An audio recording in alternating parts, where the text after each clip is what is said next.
A world forgotten.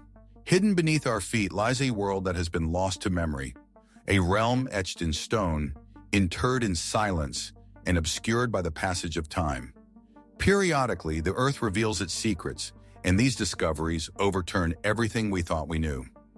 Consider an ancient metropolis with no known name, skeletal remains that contradict our established chronology, or a tool too sophisticated for the hands that supposedly employed it. Who were these historical inhabitants? What knowledge did they possess? And why does such a significant portion of their narrative appear to have been intentionally concealed? For every discovered temple, countless inquiries emerge from the ruins. Were these individuals simply rudimentary builders, or were they keepers of forgotten wisdom? The answers exist in scattered fragments, inscribed on tablets, enclosed within ruins, dispersed across arid landscapes and dense forests. However, these are more than mere artifacts. They are communications, whispers from the past inviting us to listen. So, settle back, relax, and let's delve into the most peculiar and astonishing archaeological findings that science still struggles to comprehend. Facts that blur the distinction between historical accounts and something far more enigmatic. The enigma of Pumapunku. High on the windswept plateaus of Bolivia, where the peaks of the Andes ascend towards the sky and the horizon seems boundless, exists a site that defies straightforward interpretation. Here, amidst the cracked ground and the thin mountain atmosphere, the remnants of Pumapunku stand in silent defiance of time. Sun-bleached megaliths, some weighing over 100 tons, lie scattered across the terrain as if they were fragments of a long-forgotten puzzle. These are not typical ruins. They bear witness to precision, intentionality, and a mastery of stone craftsmanship that appears implausible for a period more than a millennium ago. Pumapunku is integrated within the larger Tiwanaku ceremonial complex, believed to have flourished between approximately 500 and 1000 AD. Nevertheless, the structures of Pumapunku are distinct, not only in their architectural style, but also in their inherent mystery. Initially, the stones might seem haphazardly displaced by time, but upon closer inspection, a different perspective emerges. One of engineering sophistication rarely observed in pre-Columbian South America. Enormous stones are sculpted with perfectly level surfaces, precise right angles, and cylindrical boreholes resembling those created by drills. Some pieces interlock with complex three-dimensional forms, suggesting they were once components of a more extensive mechanical system. The fundamental question is, how was this achieved? The Tiwanaku civilization lacked a known written language, wheeled transportation, and metal tools capable of cutting stone with such exactness. Furthermore, the granite and diorite utilized at Pumapunku are among the most durable materials on Earth, surpassing the hardness of iron. According to conventional archaeology, these people relied on stone hammers and basic implements, often employing abrasive techniques. But this explanation struggles to account for the symmetrical design, the polished surfaces, and the almost machine-like uniformity evident in numerous blocks. Certain cuts appear so sharp and precise that even contemporary engineers express admiration. Is it possible that we have underestimated the capabilities of the Tiwanaku people? Could a more profound level of their expertise have been lost to history? Or was Pumapunku the creation of a culture even older, perhaps one that had long vanished by the time the Tiwanaku arrived? The most recognizable features of the site are the H-shaped blocks, numerous examples of which exhibit identical designs and are aligned with remarkable accuracy. Some archaeologists hypothesize that these elements formed part of a large platform, potentially an ancient gateway. Others have proposed they functioned as structural connectors for a roof or wall system, characterized by modularity, mathematical precision, and intentional design. It is undeniable that their construction necessitated advanced planning and a deep understanding of geometry. Yet no architectural plans, instructions, or evidence of how the stones were transported, elevated, or positioned remain. Some of these pieces weigh as much as 130 tons. The likely source quarry for these stones is located over 50 kilometers away, across challenging terrain in high-altitude valleys. How were they moved? Were they rolled on logs, floated on rafts, dragged by large teams of laborers? Every hypothesis seems inadequate when confronted with the sheer magnitude and precision of the work. This is the point at which the enigma shifts from the historical to the realm of speculation. Some posit that Pumapunku could be a vestige of a far older civilization, one that existed prior to the Tiwanaku, even before recorded Andean history, a civilization possessing technologies or techniques that are now completely unknown. Others venture further, suggesting influences from travelers from distant lands, submerged continents, or even extraterrestrial origins. While such theories often extend beyond the available evidence, they highlight the profound mystery at the core of Pumapunku. The stones challenge our understanding of ancient human capabilities, of what is achievable without industrial tools, and of the inherent fragility of historical narratives. There are those who perceive Pumapunku merely as ruins, collapsed temples, fragmented ceremonial areas, but others discern a hidden code, a message inscribed in stone, one that we are only beginning to decipher. Could the layout of the site conceal astronomical alignments? Might the proportions of the blocks embody lost mathematical knowledge? And what prompted the abrupt abandonment of the site? Was it the result of military conquest, climate change, a sudden breakdown of social order? Or was there something more, an event lost to the mists of time, interred in the silence of the Andes? Even as archaeologists continue their investigations at the site, the most fundamental questions persist without resolution. Who were the builders of Pumapunku?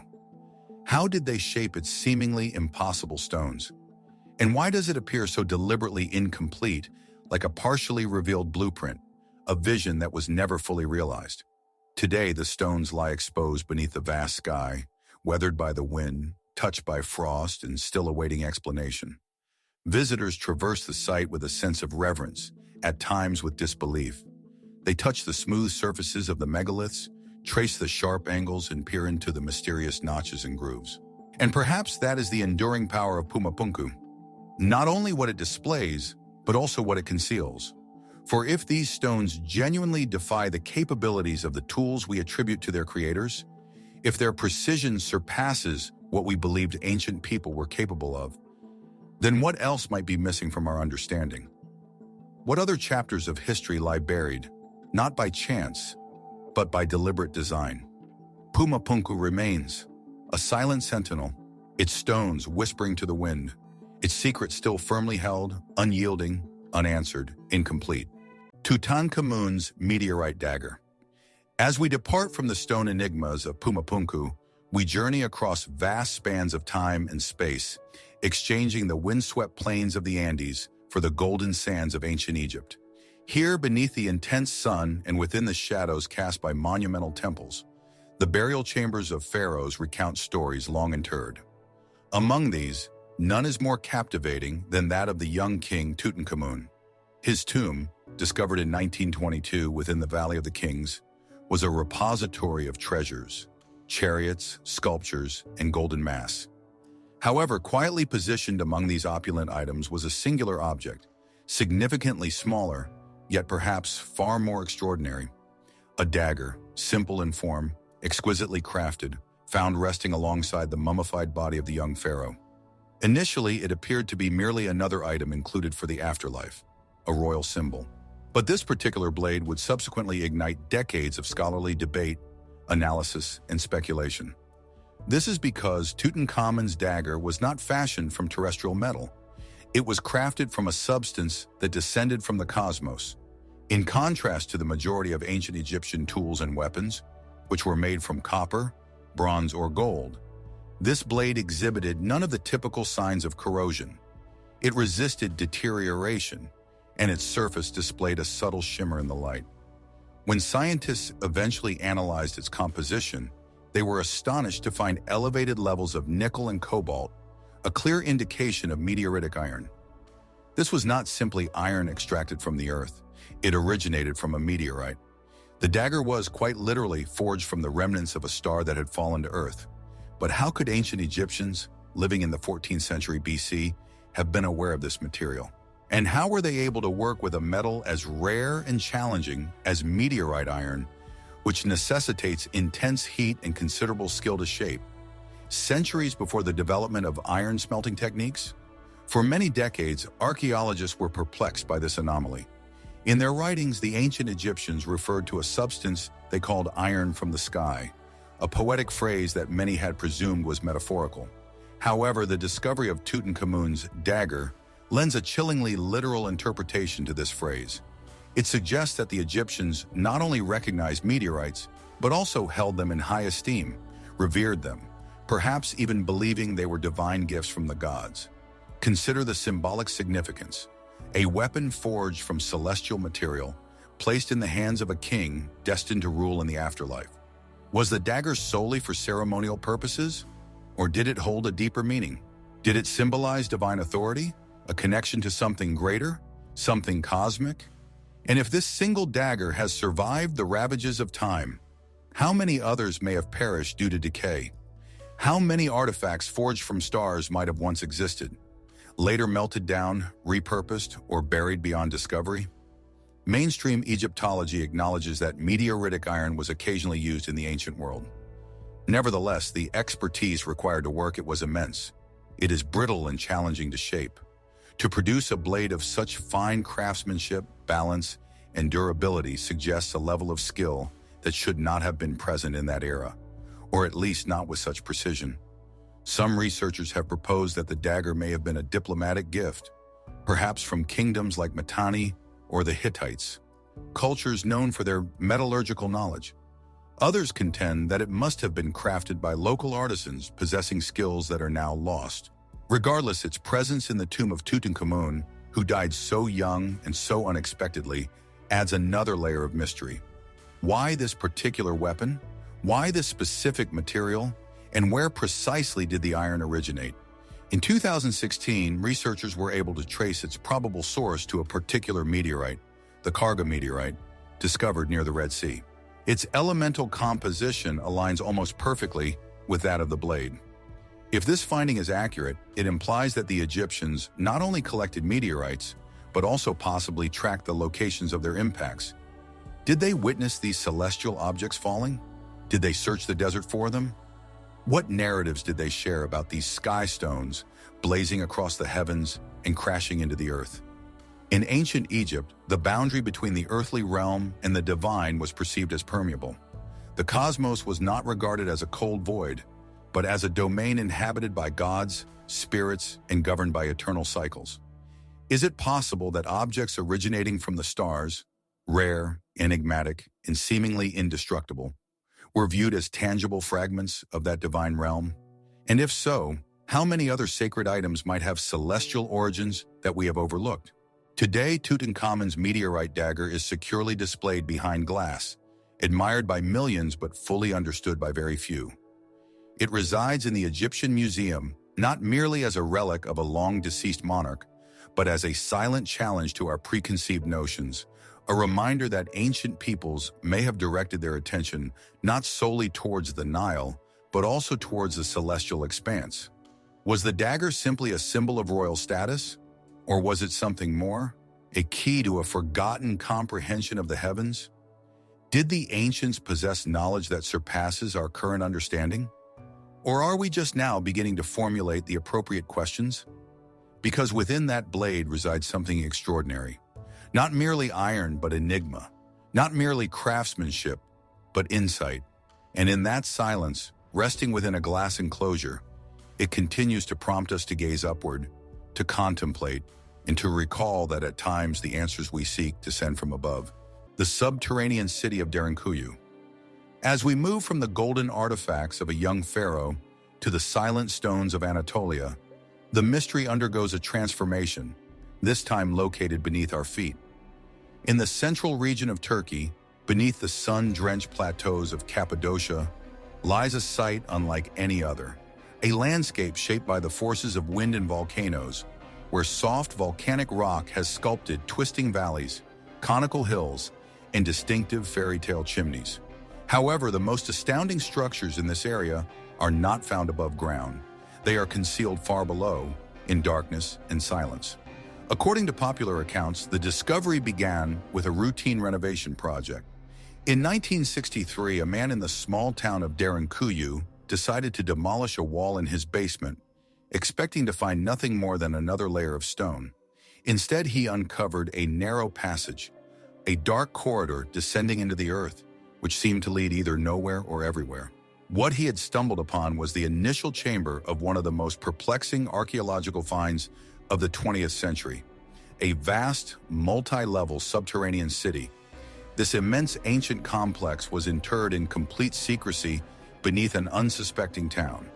And this was not merely a natural cave.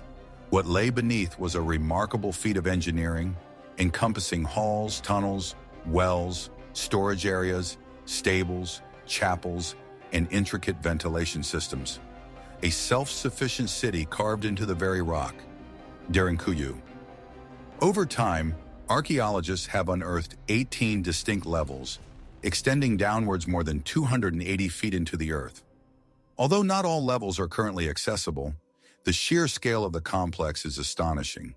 It is estimated to have accommodated between 20,000 and 30,000 inhabitants at its peak, along with their livestock and provisions. Carved into soft, volcanic tuff, the various rooms are interconnected through a labyrinthine network of passageways, some of which are barely wide enough for a single individual to pass through. Entire sections could be sealed off by massive rolling stone doors, designed to be operated only from the interior. Who constructed this subterranean world, and for what purpose? Mainstream archaeological interpretations attribute the construction of Derinkuyu to the Phrygians, or perhaps early Christians seeking refuge from Roman persecution. Later, it may have been expanded by the Byzantines as a sanctuary during Arab raids. However, this proposed timeline presents certain challenges.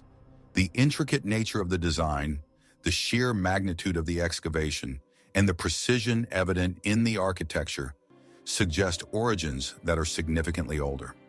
Some researchers propose that the initial phases of construction could date back as far as 2000 BC or even earlier. If this is the case, it implies that Derinkuyu has existed beneath Cappadocia for nearly 4,000 years without collapsing and without being rediscovered until recently. This raises a disturbing question. What kind of threat would necessitate an entire population retreating underground? What force would compel humans to abandon the open world and instead inhabit subterranean spaces like specters? Was it warfare, climate collapse, a prolonged volcanic winter? Some believe Derinkuyu served as a sanctuary built to evade hostile invaders. Others suggest it may have provided shelter from environmental factors, perhaps a protracted natural disaster, or even celestial events preserved in ancient folklore. The architectural design supports the concept of long-term occupation. Freshwater wells were dug sufficiently deep to remain unaffected by surface contamination or siege. Ventilation shafts draw air from above, many of which are still functional today. Storage areas exhibit traces of grains and olive oil. The presence of wine presses in kitchens indicates that domestic life thrived here, even in the absence of daylight. There were even educational spaces and religious structures. However, there are also more perplexing details. The tunnels are intentionally narrow, compelling any intruder to proceed in single file. Some shafts descend in a spiraling manner, creating a sense of steepness and disorientation. In numerous sections, the stone doors are strategically positioned at choke points, allowing defenders to seal off entire areas with a single push. There is a clear military logic embedded within the layout, designed for defense and survival, and yet no historical records from that period mention its existence. No inscriptions identify its builders, no texts describe its function. It is as though the city was intended to be forgotten. Some have put forth more daring speculations, suggesting that Derinkuyu may predate even the known civilizations of Anatolia, that it was part of an extensive network of subterranean settlements throughout the region, possibly numbering in the tens or even hundreds, interconnected by concealed corridors that spread beneath Cappadocia like veins. Was there a distant time when humanity chose to inhabit the underground, not as a refuge but as their primary dwelling place? Others have pursued this idea further, referencing accounts of cataclysms, ancient conflicts, or vanished cultures that constructed downwards rather than upwards. Fringe theories are abundant, ranging from discussions of ancient technology to the notion of remnants from Atlantis-like civilizations. While the evidence supporting such claims is limited, the sheer enigma surrounding Derinkuyu allows for a sense of wonder. Nevertheless, despite extensive exploration, only a fraction of the city has been fully excavated. Much remains sealed, either too unstable or too hazardous to uncover.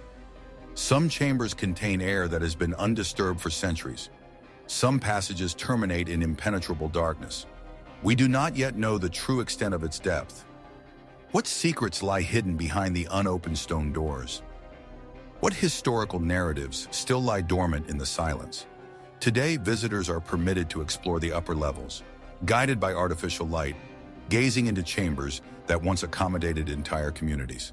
But beneath these footsteps, deeper levels remain untouched, undisturbed, as if in anticipation. Derinkuyu does not assert its mystery loudly. It resonates subtly through the cool air, the hollow stone, and the unanswered questions. Who sculpted this city into the earth? What prompted them to retreat underground? And what, if anything, were they concealing? Perhaps it was fear, perhaps it was wisdom, or perhaps, just perhaps, it was something we have yet to comprehend. China's White Pyramid. As we emerge from the cool, shadowed depths of Derinkuyu, we step not into direct sunlight, but into an atmosphere of secrecy. Thousands of miles to the east, in the expansive Shanxi province of China, an enigma rises from the earth. However, it does not command attention. It does not gleam like gold or whisper like buried ruins. Instead, it waits, half forgotten, partially concealed, beneath a covering of soil, trees, and silence. Amidst the undulating hills near the ancient city of Xi'an lies a structure of such immense size and geometrical precision that early Western observers initially doubted its existence. A pyramid, not of Egypt, but of China. One so vast that when American aviators first spotted it in the 1940s, they reported it as being larger than the Great Pyramid of Giza, a colossal monument shrouded not only in vegetation, but also in official reticence. This is the structure known as the White Pyramid of China. And if its description is accurate, it would rank among the largest human-made edifices in history. Yet few individuals have witnessed it firsthand, and even fewer have conducted studies of it. It appears only briefly in old grainy photographs taken from an aircraft, subsequently receding into rumor and confidentiality. However, this is not merely a matter of legend. The Qinling region of China is home to numerous ancient burial mounds, many of which are known, some mapped, and a few inaccessible to the public. The most renowned among these is the tomb of China's first emperor, Qin Shi Huang, famously surrounded by the Terracotta Army. That specific site remains largely unexcavated, partly out of cultural reverence and partly due to concerns about potential damage or discoveries that might arise from disturbance. Therefore, what can be said about the White Pyramid? Some researchers propose that it is simply one of these imperial burial mounds, its sharp contours having been softened by centuries of erosion into more natural slopes, now forested and largely obscured. Others believe that the photographs captured in the mid-20th century suggest something distinct, a monument that is not only tall, but also geometrically perfect, constructed with mathematical exactitude and unlike any other known Chinese tomb. If this is indeed the case, it would constitute an anomaly, a singular pyramid rising amidst a landscape characterized by rounded hills. Why then is access to it so restricted? Satellite imagery of the area reveals symmetrical structures dispersed across the countryside, many of which are unmarked. Some are acknowledged as ancient mausoleums, while others are labeled as agricultural land despite their unmistakable form. Official sources maintain silence on the matter. Certain areas are designated as restricted, roads are unmarked. Archaeological investigations are limited, if permitted at all. Is this situation solely a matter of preservation, or is something else being protected? Mainstream historians offer a plausible explanation. The Chinese pyramids, if they can be referred to as such, are in fact the burial sites of emperors from the Han, Tang, and earlier dynasties. Covered with earth and overgrown with trees, they were never intended to resemble the stone pyramids of Egypt or Mesoamerica. Their purpose was symbolic, representing a connection between heaven and earth and providing a celestial resting place for rulers who claim divine authority. And yet, the White Pyramid continues to provoke curiosity. Eyewitness accounts, though rare, are consistent in describing a structure composed of pale stone with smooth sides and a flattened summit. Some accounts mention a height exceeding 300 meters, significantly surpassing even the Great Pyramid, but these claims are difficult to verify.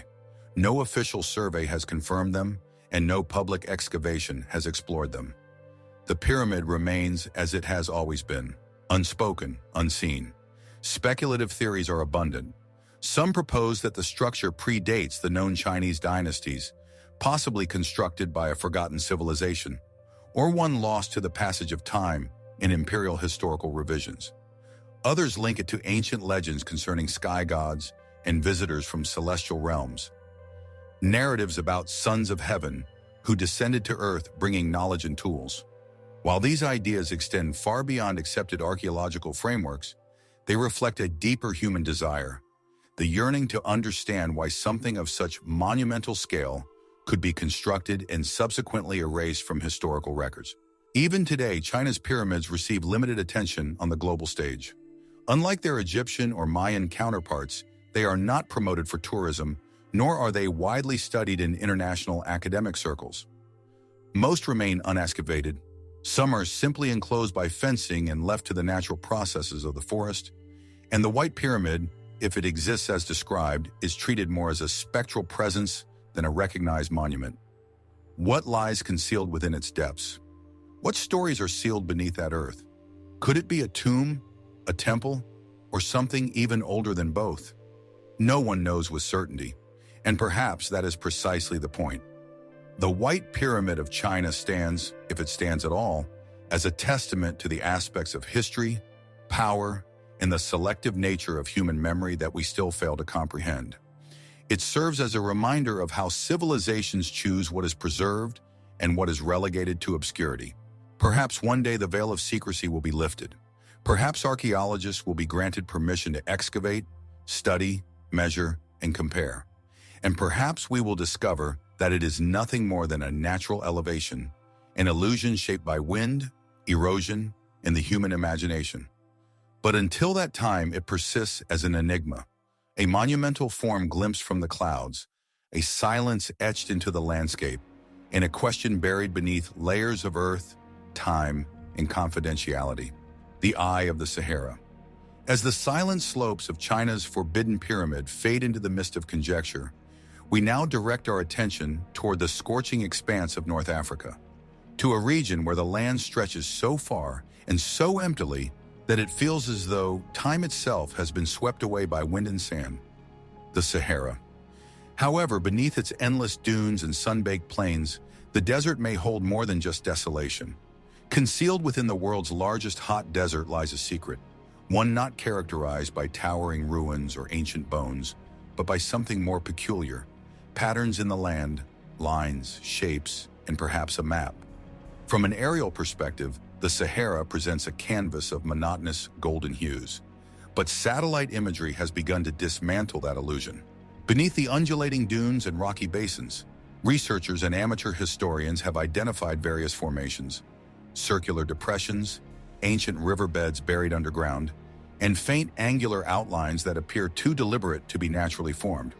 What emerges is a subtle but persistent suggestion that the desert was not always barren, that deeply embedded within it is the spectral presence of a lost world, potentially even a forgotten civilization. One of the most compelling sites is located in Mauritania, an immense circular feature known as the Richat structure, or more enigmatically, the Eye of the Sahara. Measuring over 25 miles in diameter, this massive geological formation extends outwards in concentric rings of rock and sediment. At ground level, its scale is difficult to perceive, but from space, it is undeniably apparent. A perfectly circular feature situated in the midst of an otherwise featureless landscape.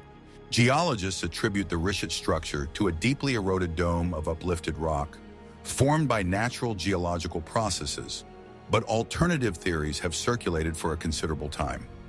Some propose that the Eye of the Sahara exhibits a remarkable alignment with descriptions of Atlantis found in Plato's dialogues, a city characterized by concentric rings of water and land. Could it be that this structure, now arid and devoid of life, was once a coastal center before the Sahara transformed into a desert? This is a tempting idea, but the mystery does not conclude there. In 2015, a group of independent researchers analyzing high-resolution satellite data claimed to have detected linear features, faint yet geometrically regular, beneath certain sections of the Sahara surface. These were not random cracks or ridges. They appeared organized, resembling foundations, roads, canals, traces of infrastructure situated hundreds of feet beneath the sand. Mainstream scientific consensus has long accepted that the Sahara was once a green landscape, a period known as the Green Sahara or African Humid Period, which lasted between approximately 10,000 and 5,000 BC. During that era, the region sustained lakes, rivers, forests, and even thriving communities of hunter-gatherers. Rock art found in areas like Tassili Najar and Gilf Kabir depicts images of giraffes, elephants, and people engaged in dance near rivers. Entire ancient lake beds remain as evidence of past hydrological systems, now fossilized beneath the sand. But what if there is more to the story? What if the Sahara once contained cities? Conducting archaeological surveys in the desert is challenging. Shifting dunes bury discoveries as quickly as they are exposed. Sandstorms can obliterate years of meticulous excavation within hours. Furthermore, political instability in parts of the region makes research even more difficult. However, scattered findings, megalithic stones, pottery fragments, skeletal remains, suggest that large-scale human habitation did exist in the past, extending far beyond the oases we know today. Then there are the maps. Several ancient cartographic records, including those created by Ptolemy and early Islamic geographers, allude to settlements or river systems in areas that are currently inhospitable. Could these accounts reflect a knowledge of a now-buried landscape? And what about the more speculative concepts? Some believe that beneath the Sahara lies not only evidence of past civilizations, but entire chapters of human history that have never been incorporated into textbooks. Lost knowledge, ruins constructed before the recognized empires of Egypt, Nubia, or Carthage, cultures that emerged, thrived, and subsequently collapsed, entirely consumed by climate change and time. The desert is unforgiving. Sand acts as both a destructive force and a preservative medium. Beneath the surface, organic materials decompose, but stone has the capacity to endure. If extensive networks or cities ever existed here, perhaps their outlines persist, like a memory etched onto the very surface of the earth. Today, advanced radar and ground-penetrating technologies are beginning to reveal what the naked eye cannot perceive. Subsurface imaging has already identified paleochannels, ancient riverbeds that once sustained the land. However, researchers believe that this is merely the beginning. The complete history of the Sahara remains concealed, awaiting the application of patience, precision, and perhaps a fundamental shift in our perception of what is possible. What secrets are hidden beneath these sands? Are we observing natural geological formations interpreted through the lens of human imagination? Or are we catching glimpses of the remnants of a civilization erased by climate, forgotten by time? The map beneath the Sahara may not be drawn with ink. It may be a map composed of ruins, of pathways, of something older than language, older than myth. And like all maps, it beckons us to explore, to contemplate not only what has been lost, but also what might still be rediscovered. Crystal weapons from the bog. From the scorching sands of the Sahara, we journey northward into a land where the earth is damp, cold, and rich with secrets. Here, in the low-lying wetlands of Denmark, the past is not interred beneath dunes or concealed behind stone. Instead, it lingers just below the peat, preserved in the silent stillness of a marsh. Tallinn Marsh, a location characterized by fog and shadow, where the air carries the scent of damp soil and decay. It was here in 1950 that peat cutters uncovered a face, serene, peaceful, so remarkably preserved that they initially believed they had found a recent murder victim. However, it was not a recent death. It was a man from over 2 millennia ago, the Tallinn Man. His discovery astonished the world. His features, his skin, even the stubble on his chin, were all preserved by the unique chemical composition of the bog. But he was not an isolated finding. Over time, dozens of other individuals known as bog bodies have been discovered across northern Europe. Men, women, and children, many bearing signs of ritualistic execution. Their lives ended violently, and their bodies were offered to the earth. Yet among the discoveries at Tallinn and other nearby sites, one category of artifacts stands out as particularly enigmatic. Weapons, but not made of bronze or iron, but of crystal. Arrowheads and blades, delicate yet sharp, meticulously carved not from metal, but from translucent quartz. Tools of warfare ceremony that possess a faint, shimmering luminescence. And this raises a fundamental question. Why would anyone in the Iron Age create weapons from crystal? In practical terms, crystal weapons are fragile. Quartz can fracture upon impact. Shaping, flaking, and polishing it requires immense effort compared to bronze or iron. It is inefficient. And yet they appear not in large quantities but often in burial contexts or as ritual offerings, sometimes intentionally broken, sometimes arranged in specific patterns. Archaeologists suggest that these items likely held significant symbolic importance.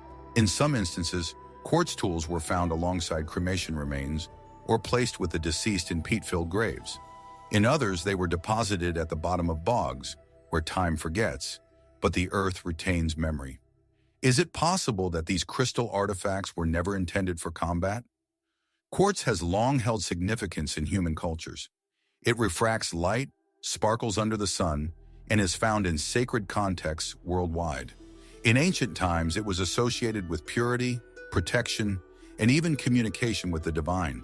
Placing a crystal weapon in a bog may have signified more than a simple offering. It may have been a deliberate message. But what were these people conveying?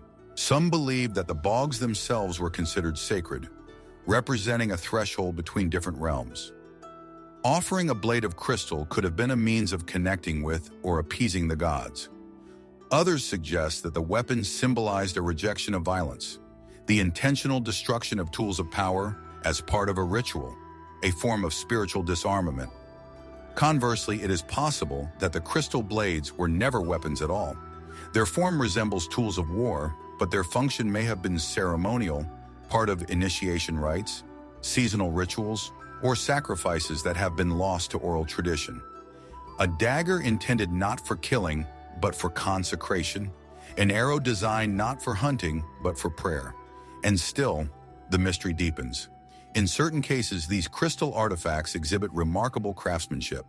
Uniform edges and flawless flaking suggest they were created by masters of a lost art. How were these techniques transmitted? Why select such a challenging medium when more easily worked alternatives were available? And why are some of these items found in close proximity to bodies, particularly those who died under violent, ritualistic circumstances? The Tallinn man himself did not possess any crystal artifacts. However, the cultural context of his era, the early Iron Age of Northern Europe, was one deeply imbued with symbolism, sacrifice, and silence. Our understanding of the spiritual world inhabited by these people is limited. No written texts from that time survive, only tools, bones, and the dark memory of marshland rituals. Some researchers have speculated that the crystal weapons may have conferred a form of status, wielded not by warriors but by spiritual leaders, shamans, seers, individuals who mediated between the human and the divine. If this is true, these artifacts were more than mere weapons. They were instruments of ceremony, of storytelling, of cosmic alignment. And still others have posed the question, could quartz have been believed to possess energy, memory, a connection to something beyond the visible realm? These ideas, although speculative, resonate across time. Throughout the world, various cultures have attributed power to stone. From jade amulets in China to obsidian mirrors in Mesoamerica, from rune stones in Scandinavia to the megaliths of Britain, ancient peoples engage in a dialogue with the land and listen to its responses. In this context, the crystal blades of Tallinn Marsh become more than mere curiosities. They become voices, voices without words, questions without answers. Glimmers of a belief system that we can only partially reconstruct. Why were these weapons fashioned from stone that gleams, not from metal that cuts? Were they tools of peace, of death, of remembrance? Or were they something else entirely, something we have forgotten how to perceive? The waters of the marsh preserve flesh, wood, and bone, but they also preserve mystery, a silence that runs deeper than language. And in that silence, the crystal continues to shimmer, waiting, inviting us to contemplate its original meaning and its potential significance today. The Mercury River of Teotihuacan. From the bog-bound crystal blades of northern Europe, we now venture into the heart of ancient Mesoamerica, where stone pyramids pierce the sky and the echoes of a long-vanished civilization still resonate through the volcanic earth. Teotihuacan. Once one of the largest cities in the ancient world, it flourished in the highlands of central Mexico over 1,500 years ago, predating the rise of the Aztec Empire. Its expansive avenues, monumental pyramids, and multi-story residential structures bear testament to a sophisticated urban society that left behind no written language and no known rulers. What remains is a city constructed with deliberate intent, geometrical precision, and understated magnificence. Among its most imposing structures is the Pyramid of the Feathered Serpent, also known as the Temple of Quetzalcoatl. Flanked by stone fangs and the enigmatic visages of ancient deities, this step pyramid conceals a secret not located above, but far beneath its foundations. In 2003, following heavy rainfall that caused the ground to collapse near the temple's base, archaeologists discovered a hidden tunnel, a passage that had remained undisturbed for nearly 2 millennia. As excavations progressed, it became apparent that this was no ordinary chamber. The tunnel extended over 300 feet beneath the pyramid, meticulously carved into the bedrock and clay. Descending in stages, it opened into chambers lined with carefully arranged stones and sealed walls. The deeper they ventured, the more surreal the space became. The walls of the tunnel shimmered in the torchlight, not with gold, but with something far more intriguing: pyrite, mica, crushed hematite, a celestial dusting of minerals embedded within the very architecture. Why would ancient builders line a dark, sealed tunnel with glittering stones? Why go to such elaborate lengths in a space that was seemingly never intended to be seen again? Some believe it was meant to replicate the night sky. In the flickering light of torches, the pyrite sparkles like stars, casting an eerie, celestial glow across the earthen corridor. It transforms the passage into an immersive experience, a journey not merely underground, but through the cosmos. Was this tunnel a ritualistic path to the underworld? A symbolic descent into the creation mythologies of Teotihuacan? Or did it serve a more specific purpose, accessible only to the elite or the deceased? What makes this discovery even more remarkable is its engineering. The tunnel was not simply excavated, it was meticulously designed. A series of strategically placed chambers interrupt the corridor, each seemingly prepared to hold offerings or facilitate ceremonies. Artifacts discovered inside include intricately crafted figurines, obsidian blades, carved shells, jade beads, and sculptures representing serpents. There were also traces of rubber balls, potentially ritual objects connected to Mesoamerican ceremonial games. In the deepest section of the tunnel, near what some believe to be a simulated cosmic womb, researchers found peculiar spheres, dozens of them, varying in size from a few inches to the dimensions of a grapefruit. They were fashioned from clay, meticulously coated with gold-colored pyrite, perfectly spherical, hollow, and arranged in clusters. No accompanying inscriptions were found. No texts explain their meaning. Their function remains unknown. Were they ritual objects, symbolic offerings, representations of celestial bodies? Theories abound, but none provide a completely satisfactory explanation. Furthermore, there is the matter of the tunnel ceiling. At some point between 150 and 250 AD, the entire passage was deliberately sealed off. The entrance was filled with rubble, and the chambers were sealed. This was not a natural collapse. It was an intentional burial. Someone, perhaps an entire priestly order, decided that the tunnel had fulfilled its purpose. And whatever that purpose was, it had to be concealed from future generations. What kind of ritual concludes with the interment of its temple's most sacred pathway? And what lay beyond the glittering chamber? Deep ground-penetrating scans have indicated the presence of additional voids, possibly more chambers, perhaps even a royal tomb. However, no definitive human remains have been discovered as of yet, and Teotihuacan continues to guard its secrets. The discovery of the glittering tunnel adds a new dimension to our understanding of this ancient city, Teotihuacan was not merely a place of rigid urban planning and colossal pyramids. It was also a site of performance, of illusion, of sensory ritual, a city meticulously designed to reflect both the earthly realm and the celestial sphere. Above ground, the Avenue of the Dead was perfectly aligned with astronomical events. Below ground, this tunnel transformed darkness into light and stone into stars. Some archaeologists propose that the tunnel may have symbolized the mythical origin of the world, a place where creation commenced in darkness deep beneath the earth before ascending toward the sun. The tunnel, in this interpretation, would represent a symbolic birth canal, the chambers, wombs, in the shimmering stones. Stars, not in the heavens above, but beneath our very feet. And yet others point towards more enigmatic interpretations. Could the tunnel have served as a site of initiation? A secret passage traversed only by priests or rulers during periods of transformation? Could the objects left behind, the jade, the obsidian, the spheres, be remnants of a ritual that is no longer practiced and no longer remembered? Or was this a message deliberately left in silence? Teotihuacan remains unnamed. We do not know the name by which the people who constructed it referred to themselves. Their language, their history, their leaders, all are lost. And yet they left behind a tunnel beneath a pyramid, meticulously constructed, intentionally filled, and adorned with starlight. And so we ask once more, who carved this luminous corridor beneath the earth? Why was it so carefully concealed? And what, if anything, still lies undiscovered in its final chambers? Perhaps the answer lies not in the artifacts or even the architecture, but in the very silence itself, in what the glittering tunnel does not articulate, in what it chooses to withhold, and in the questions that continue to resonate in the darkness, where light once danced upon stone. The Oracle Room of Halseflieni.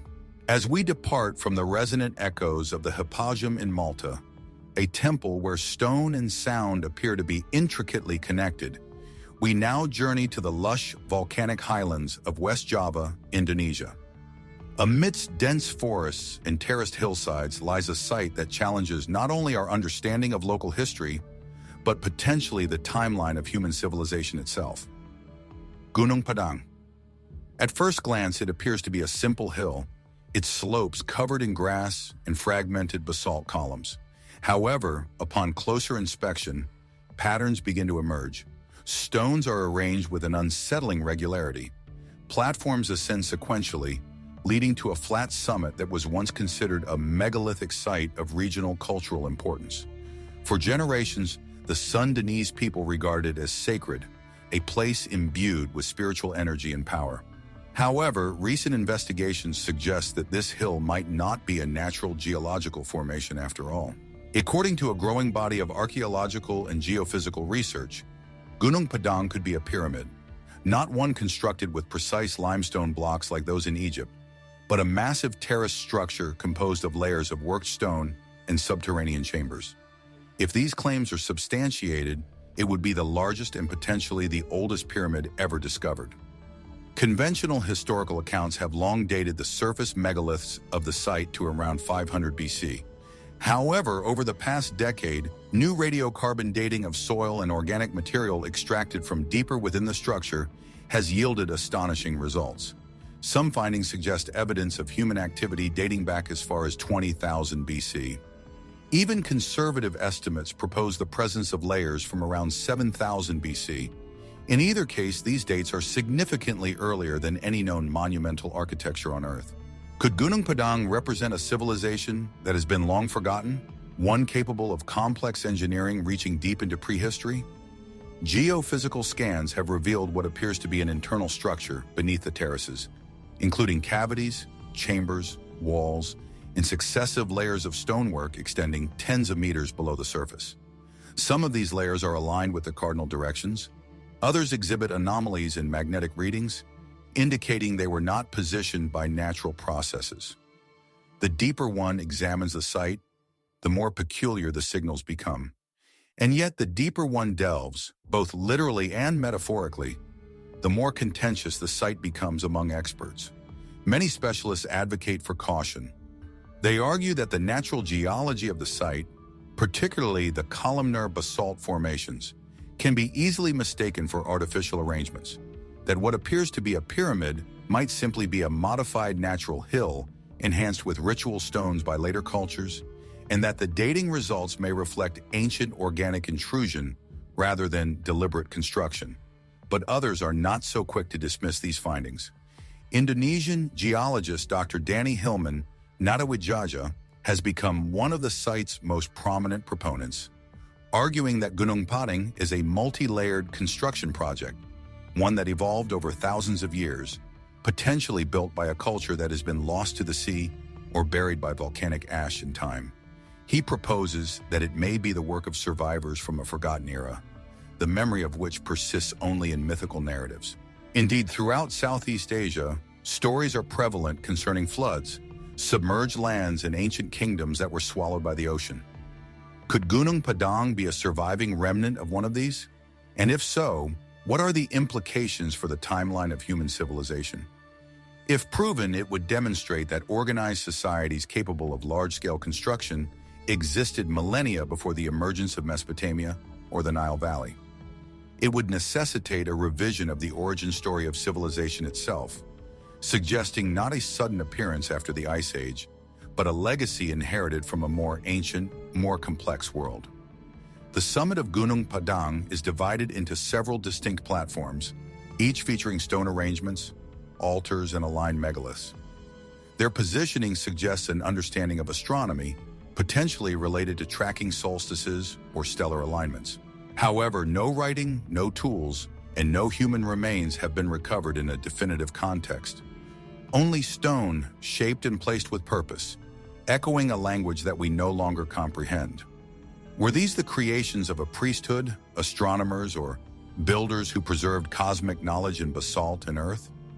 Or was Gunnong Padang a site of continuous renewal, utilized and reutilized by countless cultures across the ages, each adding a layer to the mountain's long history? What lies concealed within the sealed chambers? What secrets might still lie dormant beneath the forest floor? Excavations at the site have faced delays at times due to factors such as funding limitations, environmental concerns, or academic disputes. Some believe that political pressures and established dogma are contributing factors.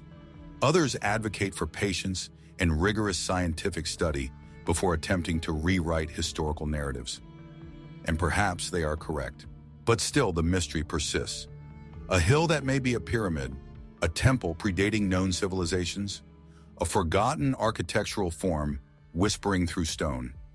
If the deeper layers of Gunnong Padang are indeed artificial, they challenge the fundamental framework of archaeology.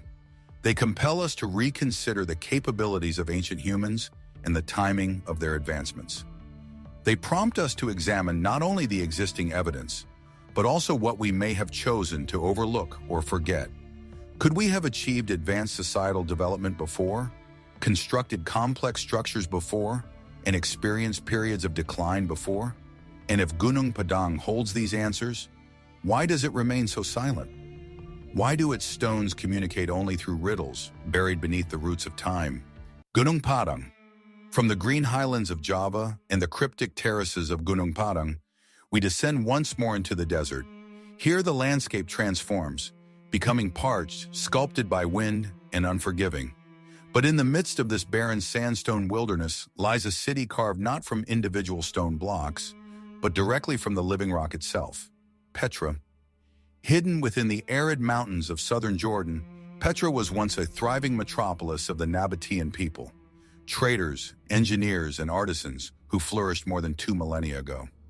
The city was lost to Western awareness for centuries, gradually obscured by shifting sands and the passage of time, until its rediscovery in the early 19th century. Today it stands as one of the most iconic archaeological sites globally. Its rose-red facades are indelibly imprinted in the minds of travelers, explorers, and those familiar with its mythology. And among these, none is more renowned, more haunting, than the structure known as Al-Khazne, or the Treasury.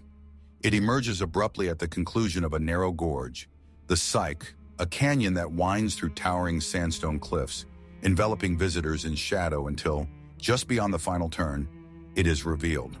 A monumental facade exceeding 130 feet in height meticulously carved with precision and elegance into the sheer rock face. Corinthian columns ascend toward the sky. Intricate friezes adorn its surface.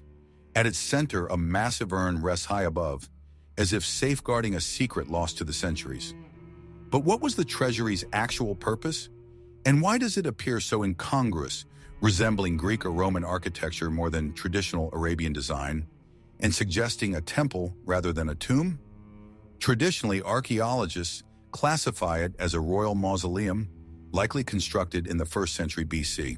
Its architectural style incorporates Hellenistic influences, a testament to Petra's role as a cultural crossroads where the East and West, the desert and the empire, intersected through commerce and cultural exchange. However, the interior of the structure remains remarkably devoid. Its inner chamber is small and unadorned, with plain walls. No inscriptions indicate its function. No sarcophagus has ever been found within its confines, nor has any treasure been discovered, despite centuries of speculation. And therein lies the enigma. The name treasury originates not from any confirmed function, but from legend. Local Bedouin people once believed that the urn situated at the summit contained gold, possibly hidden there by bandits or even by pharaohs fleeing Moses across the desert. Bullet holes still mark the urn to this day, inflicted by treasure hunters who fired upon it in the hope of breaking it open and revealing its secrets, but no treasure was found, and the urn remains sealed. So, what was the true purpose of this structure? Some researchers suggest it may have served as a ceremonial site rather than a burial place. Perhaps it was a temple dedicated to now-forgotten deities, or a political venue where rulers performed sacred rituals. Others have noted that the treasury aligns with celestial patterns. On the solstice, sunlight streams into the canyon and illuminates the facade in a precise manner, as if marking a moment of spiritual or calendrical significance. Was the building specifically designed to capture light within a ritualistic context? Was it an integral part of a larger, unseen network of sacred geometry embedded within Petra's overall design? Or is there an even more profound mystery at play? Behind the treasury, there lies a series of tunnels and underground chambers, many of which remain unexplored. A ground-penetrating radar has detected voids beneath the facade, prompting renewed speculation. Are there concealed rooms located beneath the monument? Could the genuine treasure of Al-Khaznia be situated below, within a lower chamber that has yet to be excavated? And what motivated the Nabateans to undertake such extraordinary efforts to carve this facade? Not to construct it, but to carve it into a location that is so challenging to access, concealed behind a narrow passage that offers no strategic advantage. The Nabateans were exceptional hydraulic engineers, capable of channeling water across vast distances through carved channels and ceramic pipes. They managed one of the most challenging environments on Earth with remarkable ingenuity and foresight. However, their written records are sparse. Much of our knowledge about them is derived from the stones themselves. Ornate, enigmatic, silent. Some fringe theories have taken the mystery further, proposing that Petra and the treasury are significantly older than the officially recognized dates, possibly repurposed by the Nabateans rather than constructed by them. Proponents point to the unusual weathering patterns observed on the sandstone and the absence of inscriptions directly linking the treasury to any known Nabatean king. While mainstream archaeologists maintain a cautious approach, the notion persists that Al-Khazne may be a relic from a much earlier era, a structure so sacred, so charged with significance, that later civilizations chose to preserve it rather than claim it as their own. And perhaps that constitutes a part of its power, because Al-Khazne feels less like a tomb and more like a message, a declaration inscribed in stone, intended not merely to be seen, but to be remembered. Even today, its silent columns stand impervious to the passage of time. Its secrets remain locked within the sandstone. Visitors gaze upwards in awe, stepping into a canyon of shadows and light, where history does not simply unfold, it reveals itself, one curve, one column, one unanswered question at a time. Who were the builders of the treasury? Why was it so meticulously concealed? And what might still lie beneath, awaiting discovery by someone willing to look beyond the surface? In the stillness of Petra, where the wind whispers through the rock and silence lingers in the stone, The answers remain just beyond reach. But the mystery endures. The rediscovered Maya world. As we leave behind the carved grandeur of Petra's treasury, its silent magnificence still etched into the sandstone, we journey now into the verdant chaos of the jungle, a place where time is measured not in centuries, but in roots and rainfall, where entire cities have lain dormant beneath a dense canopy, untouched, unnoticed, and gradually reabsorbed by the earth. This is the realm of the ancient Maya, and only recently have we begun to perceive it with clarity. For decades, archaeologists traversed the dense jungles of Guatemala, Mexico, and Belize, uncovering stone pyramids, ceremonial ball courts, and intricate urban layouts, evidence of a once great civilization that flourished across Mesoamerica for nearly 3 millennia. The Maya, renowned for their sophisticated calendars, hieroglyphic writing system, and celestial calculations, constructed cities such as Tikal, Calakmul, and Palenque, centers of trade, warfare, and religious practices. However, for every city that was mapped, many more were believed to lie hidden beneath the thick, impenetrable jungle. And the question lingered, how truly extensive was the Maya world? In 2018, that question was partially addressed by a beam of light. LiDAR, an acronym for light detection and ranging, is a remote sensing technology that employs lasers to scan the Earth's surface from aircraft. By digitally removing the forest canopy, LiDAR reveals the contours of the ground below with remarkable precision: hills, rivers, terraced landscapes, and most importantly, structures. Artificial geometric patterns appear where the naked eye perceives only trees.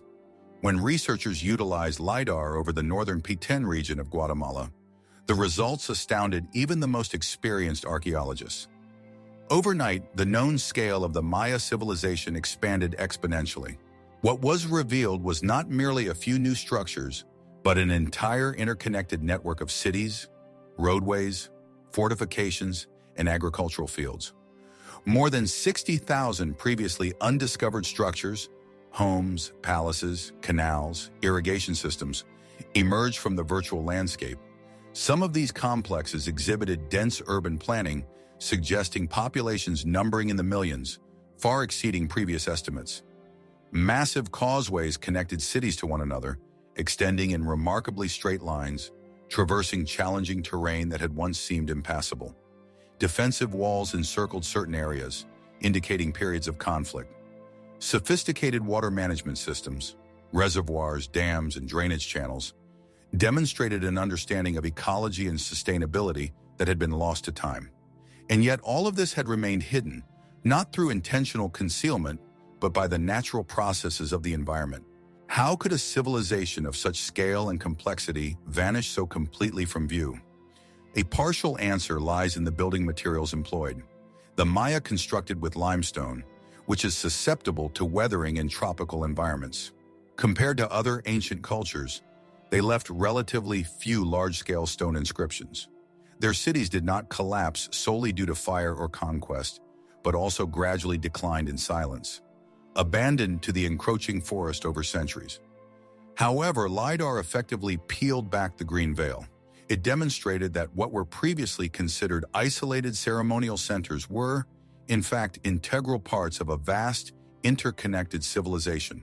The Maya lands, once thought to be sparsely populated, may have supported a sprawling urban society, significantly more advanced in both scale and infrastructure than had been previously believed.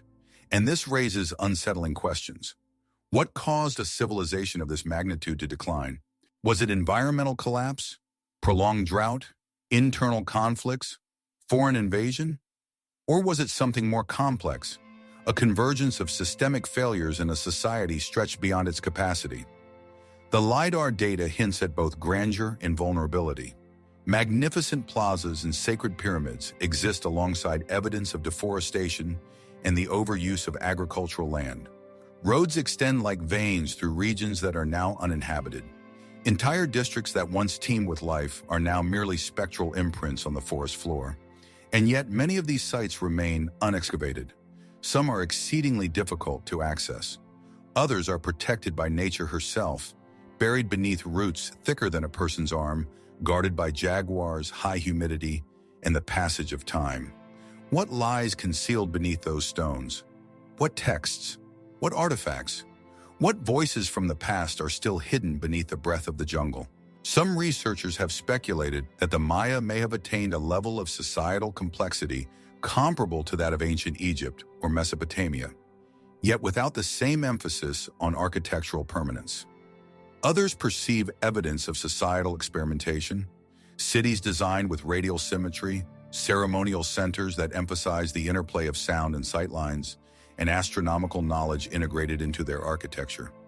Is it possible that the Maya possessed knowledge or cultural structures that we have only just begun to comprehend? Even the rediscovered causeways, known as Sac Bay or White Roads, glow under LiDAR. They extend for miles through dense jungle, some elevated above the ground, others sunken and bordered by stone. Were they purely functional, or did they also hold symbolic meaning? Were they processional routes for rulers or pathways for the deceased? And how many more remain concealed beneath forests that have not yet been scanned? Only a fraction of the Maya world has been surveyed using LiDAR. The technology is costly and the jungle is vast. However, what has already been revealed fundamentally alters our understanding. The Maya were not a collection of isolated city-states. They constituted a network, a civilization of remarkable complexity, agriculturally innovative, politically intricate, and spiritually profound.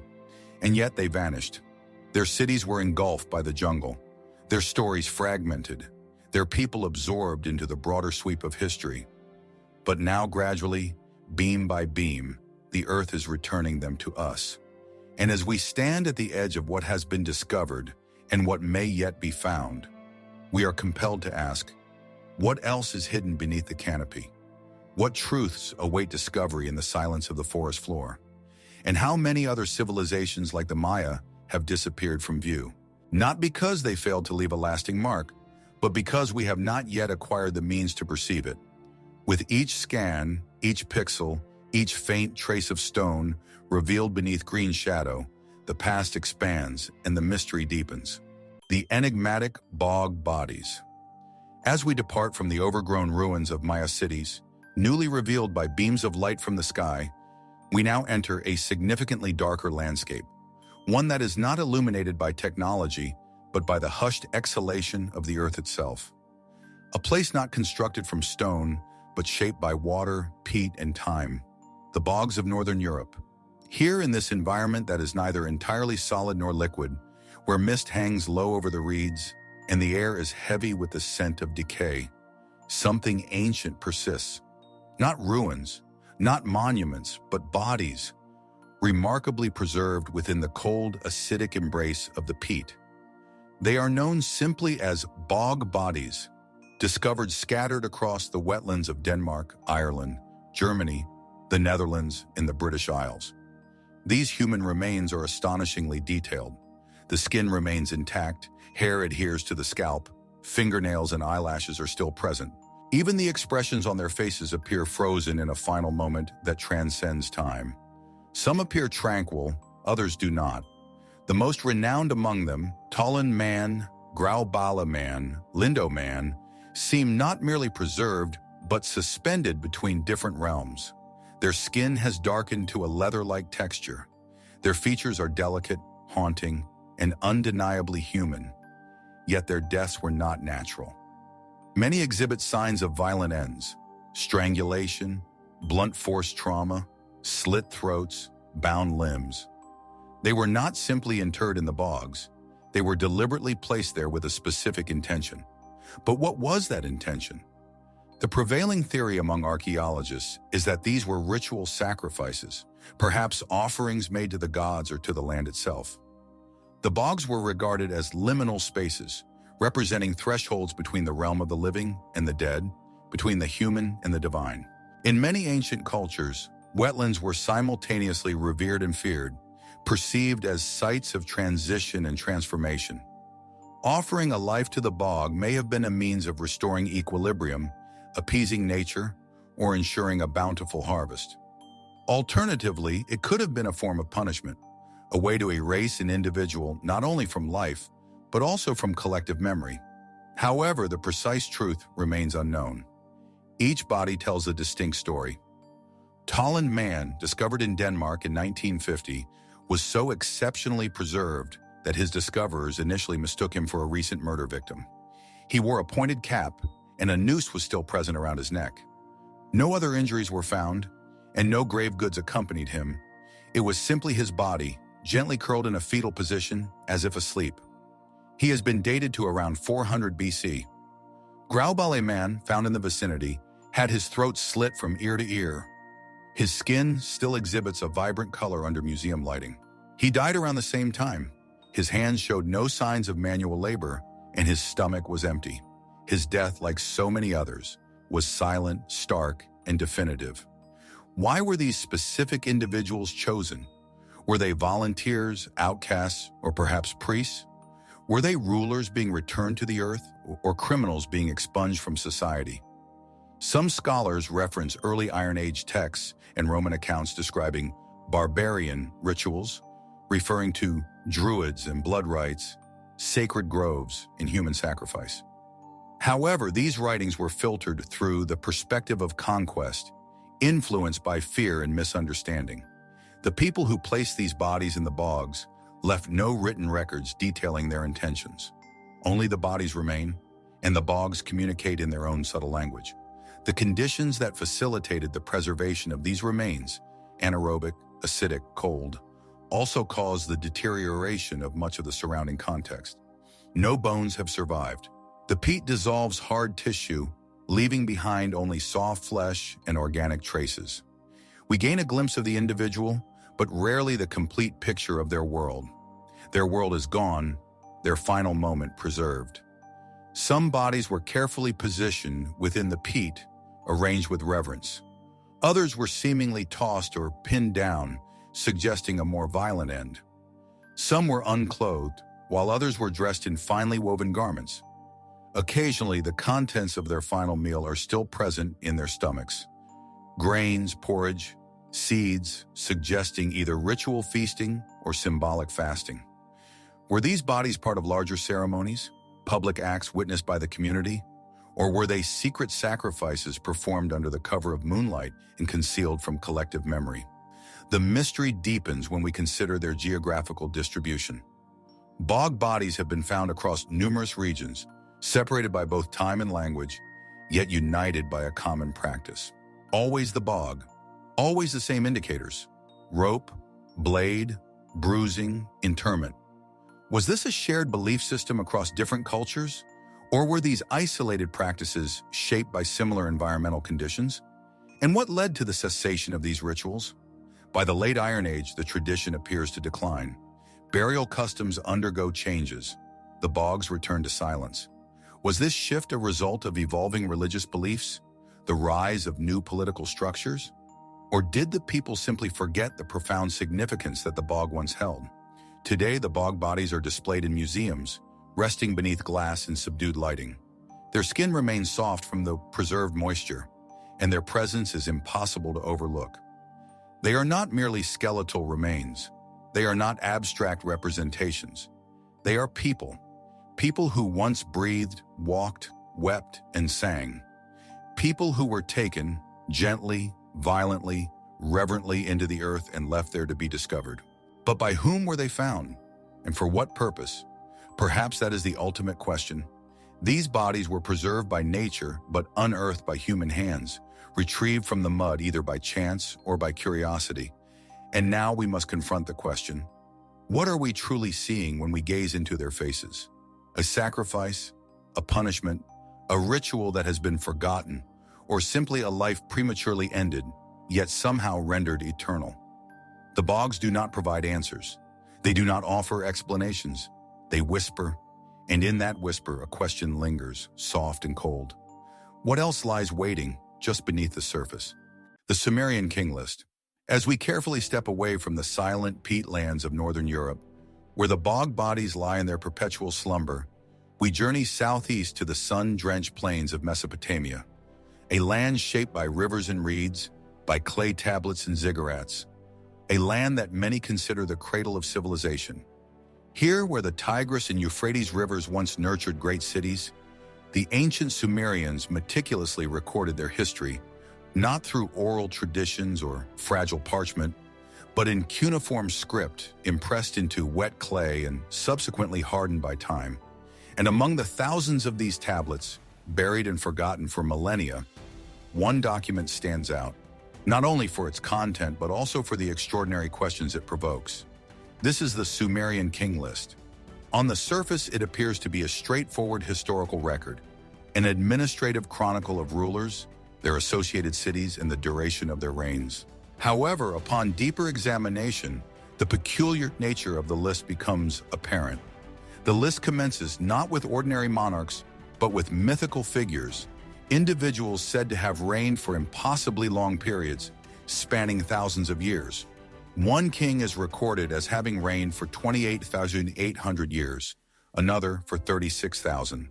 In total, prior to a great flood that engulfed the land, 8 kings are listed as having ruled for a cumulative period of 200 years. And then, the flood occurred. Following this cataclysmic event, the tone of the list undergoes a transformation. The lengths of reigns become more conventional, measured in decades or centuries. Cities rise and fall, wars commence, dynasties are established. The mythological elements gradually transition into a more recognizable historical narrative. However, that initial section, detailing extraordinarily long reigns, persists as an enigma. Why did the Sumerians document reigns lasting tens of thousands of years? Were these numbers symbolic? Were these figures regarded as deities? Or is the list preserving a memory of something far more ancient, something that we have forgotten how to interpret? Mainstream scholarly interpretations tend to view these early entries as mythical reflections of divine kingship or symbolic numerology. Some propose that the numbers may represent lunar months rather than solar years, which would significantly reduce the duration of the reigns. Others suggest they were simply poetic exaggerations intended to forge a connection between the rulers and the divine realm. And yet, the structure of the king list does not resemble a myth. It is presented with bureaucratic precision, organized, consistent, and factual in tone. It names actual cities, Eridu, Larsa, Uruk, cities whose existence has been confirmed through archaeological evidence. It seamlessly transitions from the realm of the gods to the realm of human kings, without a clear demarcation. Therefore, who were these early rulers? Some researchers have drawn parallels with other ancient texts. The Bible, for instance, describes antediluvian patriarchs, such as Methuselah, living for hundreds of years. In Indian traditions, yugas encompass periods spanning tens of thousands of years. In Egypt, the Turin king list includes divine and semi-divine dynasties that are said to have ruled for millennia before the historical pharaohs. Is it merely a coincidence that so many ancient cultures recount an era when rulers lived for significantly longer periods and civilizations endured for eons? Or is there a discernible pattern? Fringe theorists have proposed that the earliest Sumerian kings may not have been human at all, but rather beings from a preceding epoch, perhaps of a different nature or origin.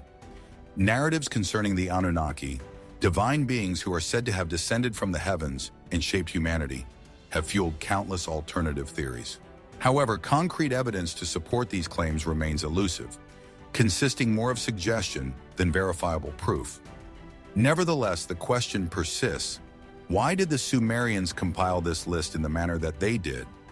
If its purpose was purely symbolic, why the inclusion of exact numerical values?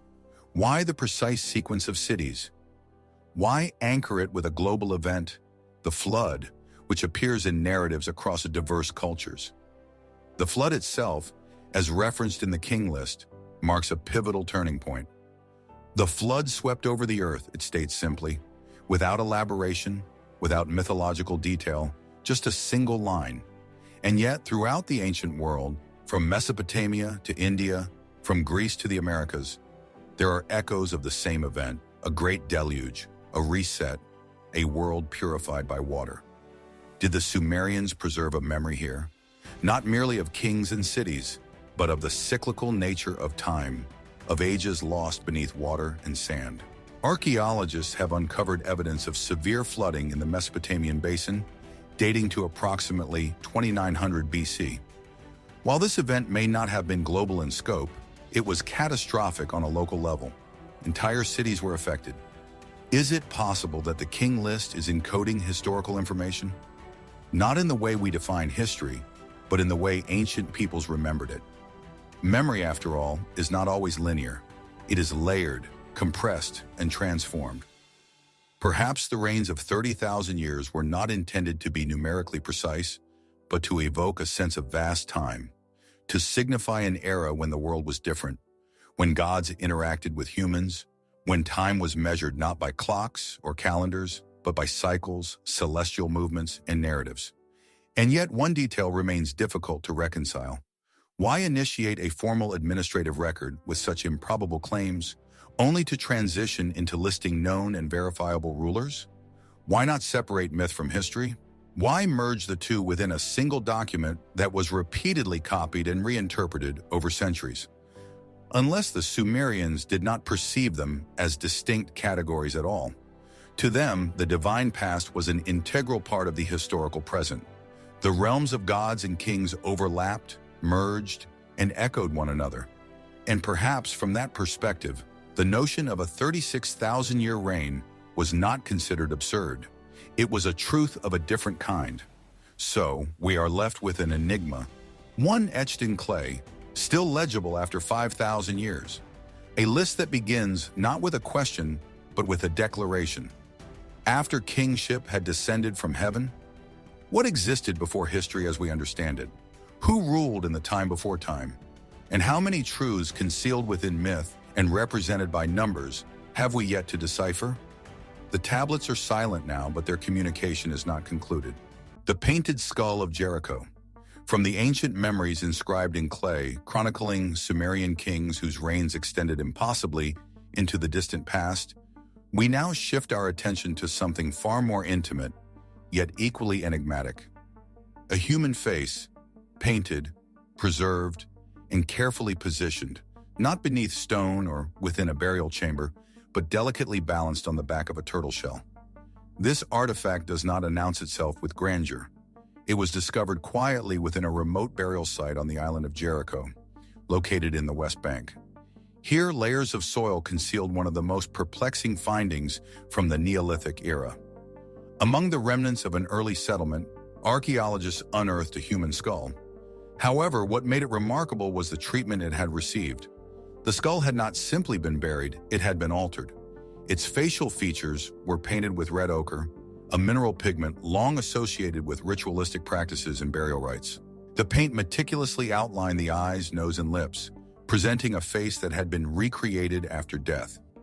And beneath it, supporting the skull like a base, was the curved shell of a turtle. This unusual combination of bone and shell, pigment and earth, was not an isolated occurrence. At various sites throughout the Levant, dating back as far as 8000 BC, archaeologists have discovered plastered and painted skulls, often detached from their original bodies. Some were interred beneath the floors of residential structures, suggesting they may have served as ancestral relics, symbols of remembrance, protection, or veneration. However, the presence of the turtle shell introduces a deeper layer of symbolism, one that scholars still struggle to interpret. Why place a human skull atop a turtle shell? Was it intended to serve as an altar, a throne, or perhaps a cradle for the spirit? The turtle is a potent symbol across numerous cultures. In some traditions, it represents the cosmos itself, its shell supporting the land and sky.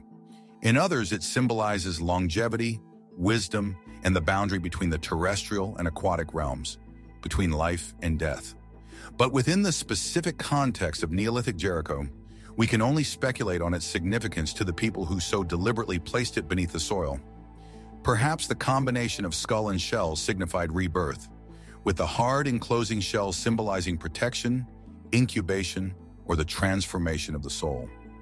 Or perhaps the turtle, a creature known for its ability to withdraw into its shell and re-emerge, was viewed as a metaphor for the deceased, returning in some unseen form. The paint adds another dimension to this mystery. Red ochre has been employed in burial practices worldwide for tens of thousands of years across Africa, Europe, and Asia. Its color resembles blood, symbolizing life and flesh.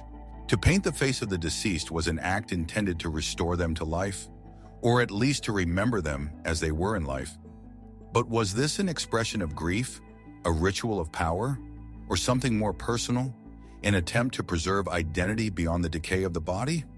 We do not know the identity of this individual.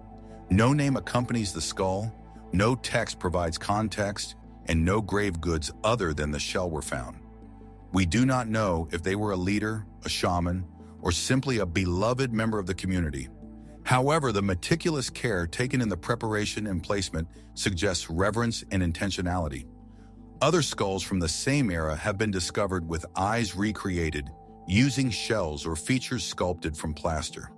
Some show signs of having been displayed, perhaps mounted in shrines or passed down through generations, suggesting a form of ancestor worship, a communion with the deceased who were kept close to the living rather than interred in distant tombs. What kind of relationship did these ancient people have with death? Was the skull perceived as a vessel of memory, wisdom, or protection? Or was it something more mystical, a medium through which the dead could still communicate?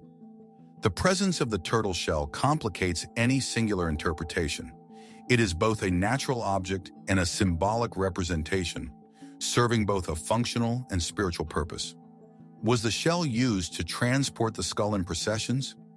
Did it rest in a sacred location, a point of connection between different realms? Or was it simply a reflection of a narrative that we no longer remember? And what could the pairing of a human and a turtle have meant in a world without written language? Here we are left with symbols of bone, pigment, and shell, a face reimagined after death, a skull positioned not in the ground, but upon the shell of another creature, a ritual act or a deliberate message. Modern archaeologists have only just begun to identify the patterns. And while some propose that such practices were part of a broader Neolithic tradition of venerating ancestors, others remain cautious. The meanings may be multifaceted, context-dependent, and ultimately lost in the silence of the past. Today, the painted skull resting on a turtle shell is housed in a museum, protected, studied, and removed from the earth that once concealed it. But its mystery remains intact. Why was it painted? Why was it separated from its body? Why, of all things, was it placed on a turtle? Perhaps it was an offering to the gods. Perhaps it was the embodiment of a myth. Or perhaps it was something simpler, more profoundly human, a final act of love, of remembrance, of awe. In the end, the face gazes back at us, not with fear or pain, but with a tranquility that transcends time. A face reborn, balanced on a shell, whispering something that we still cannot quite comprehend. The stone circles of the Sahara, from the painted skull and its silent resting place atop a turtle shell, we now lift our gaze to the horizon. Across the vast emptiness of the Sahara, a landscape where wind sculpts sand into undulating formations, and the sun scorches the stone during the day and chills the earth at night. But within this desolate expanse, where life seems impossible and silence reigns supreme, stand patterns that speak of something ancient, something deliberately constructed. Stone circles are scattered across the western and central Sahara, from the deserts of Mauritania to the far reaches of Niger and Algeria. There are hundreds, possibly thousands of these stone formations. Some are simple rings composed of rough blocks, barely visible above the sand. Others are more elaborate, standing stones aligned with the cardinal points, slabs balanced with unsettling precision, and spiral-like formations whose meaning remains obscured by the passage of time. Among the most enigmatic of these sites is Tichet in southeastern Mauritania. Here on the edge of an arid plateau lie the remnants of one of the oldest known settlements in West Africa. Thousands of years ago, this region was not a desert, it was a savanna, green, fertile, inhabited by early herders and farmers who constructed stone compounds and left behind walls that still cling to the rocks today. And at its center, stone circles.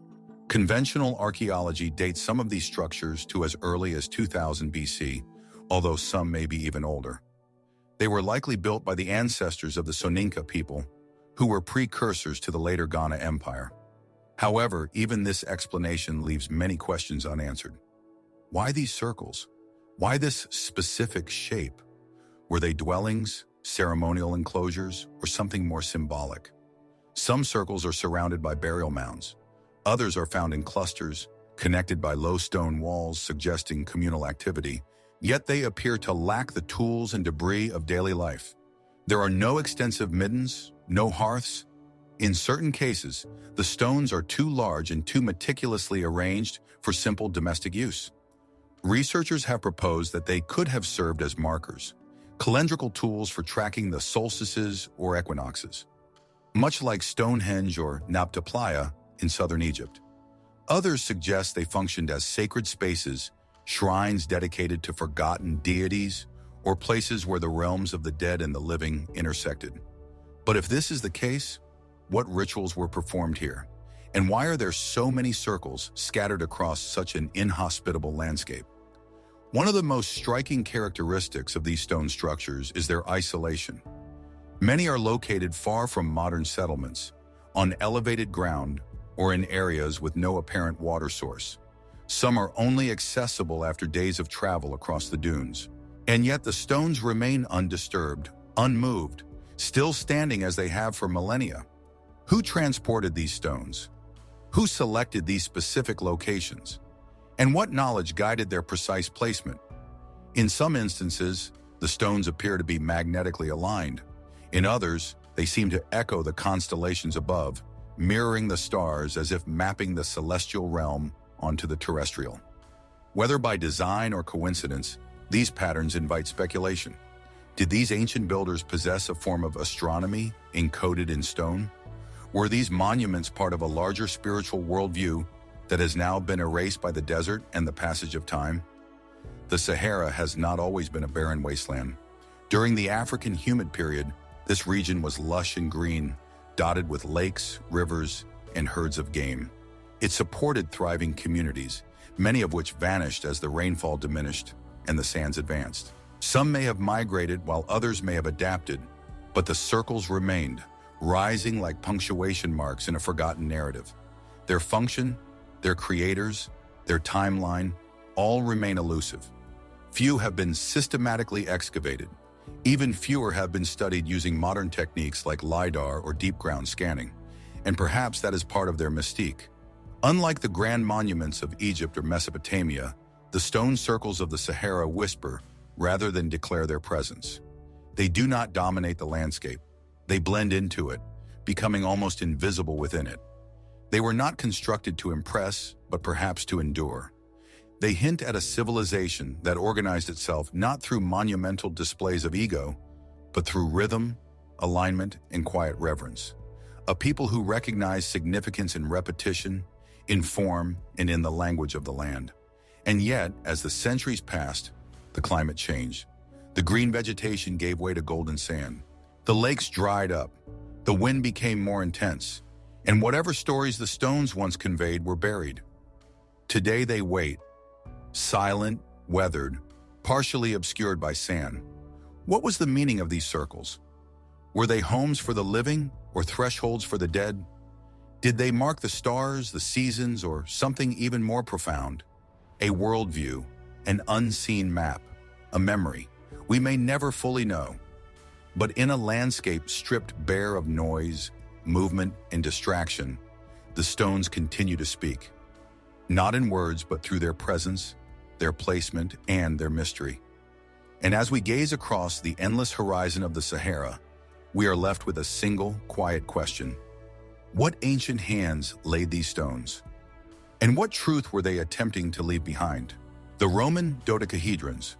From the silent circles scattered across the Sahara, ancient stones aligned with the sky and earth. We now shift our attention to something smaller, stranger. Not found in deserts or beneath dense jungle canopies, but unearthed in quiet fields and forgotten Roman outposts. Objects that resist categorization, that seem simultaneously practical and ceremonial, ordinary and otherworldly.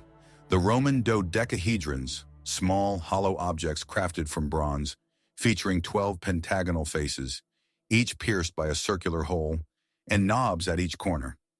No two are exactly alike. Some are simple in design, while others are intricately crafted, ranging in size from that of a golf ball to a grapefruit. Their symmetry is unmistakable, yet their purpose remains unknown. Over 100 of these dodecahedrons have been discovered across northern and western Europe, in regions that were once under Roman control: Britain, France, Germany, the Netherlands, Hungary. And they consistently appear in the same peculiar pattern. They are found far from the political center of the empire, not in Rome, Athens, or Alexandria, but on the frontier. But what was their intended use? No ancient Roman text mentions them. No inscription provides an explanation. They are never found with accompanying documentation or diagrams, and yet they continue to surface within layers dating to the Roman era, often alongside coins, pottery, and tools. Everyday objects of known function are found next to something inexplicable. Some have been discovered within military camps, others near temples, and a few even in burial contexts. And while we know they were produced during the Roman period, between the 2nd and 4th centuries AD, their purpose remains a mystery. Over the years, countless theories have been proposed. Some suggest that the dodecahedrons were measuring devices, used to calculate distances or sizes based on the varying diameters of the holes.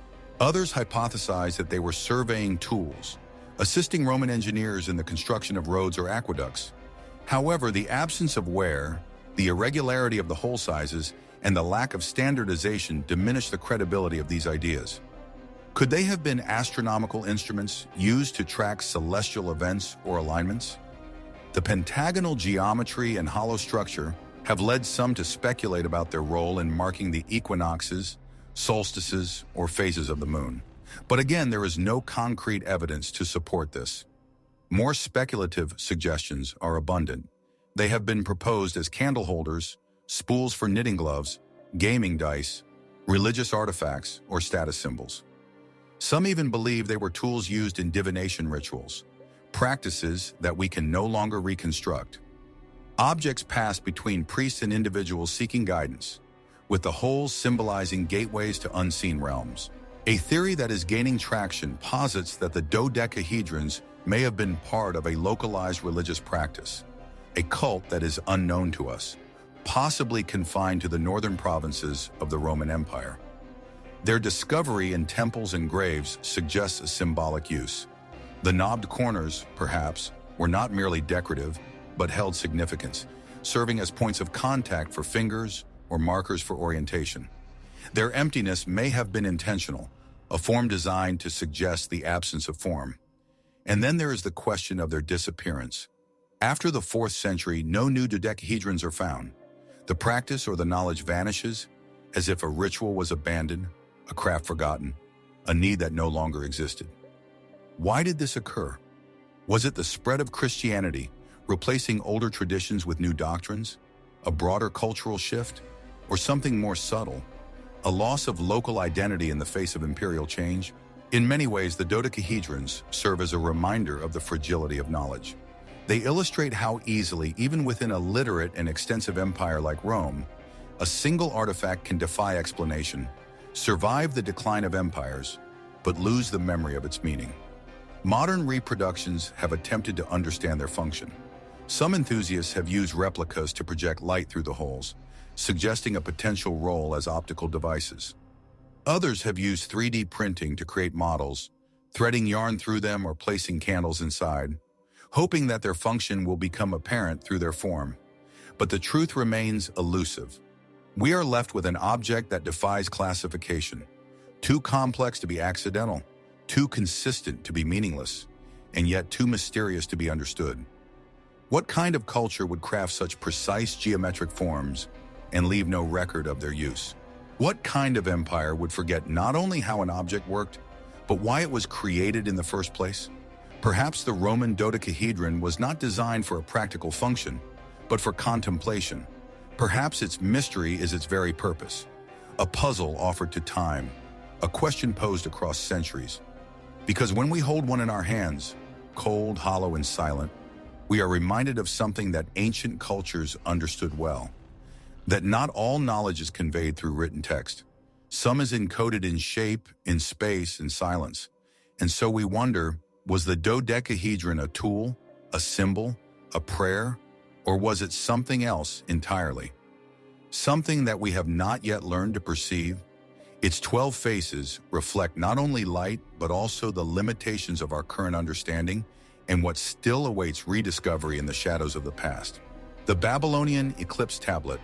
From the hollow geometries of the Roman dodecahedrons, objects that resist revealing their purpose, we now turn to something more familiar in form, yet equally profound in its mystery. A clay tablet, cracked and weathered, inscribed with minuscule wedge-shaped marks. An object of seemingly simple appearance, yet extraordinary in the information it contains.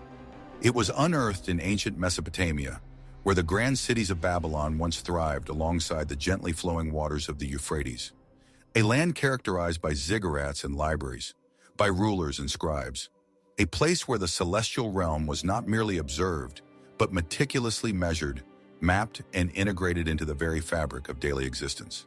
The Babylonian Eclipse Tablet, catalogued as BM 33066 in the British Museum, represents one of the clearest surviving records documenting how this ancient civilization tracked astronomical events.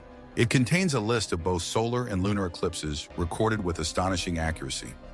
Each entry not only specifies the date of the event, but also describes its characteristics, direction, and duration. Some tablets even include annotations regarding political consequences or omens associated with the eclipse, reflecting a synthesis of scientific observation and spiritual interpretation that defined Babylonian thought. The most renowned among these is the Saros Cycle Tablet, which meticulously records a series of 38 lunar eclipses that occurred over a period of 223 lunar months, slightly exceeding 18 years. This cycle is still utilized by contemporary astronomers to predict the recurrence of eclipses. Remarkably, over 2,500 years ago, Babylonian scholars had already identified this pattern without the aid of telescopes, computers, or satellites. How did they achieve this? This question continues to perplex historians of science. The Babylonians were diligent observers.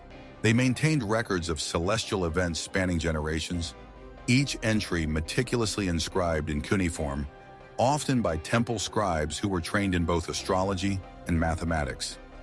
Nevertheless, the level of sophistication required to identify and track the Saros cycle is truly extraordinary. Was it purely based on empirical observation, refined through centuries of dedicated skywatching?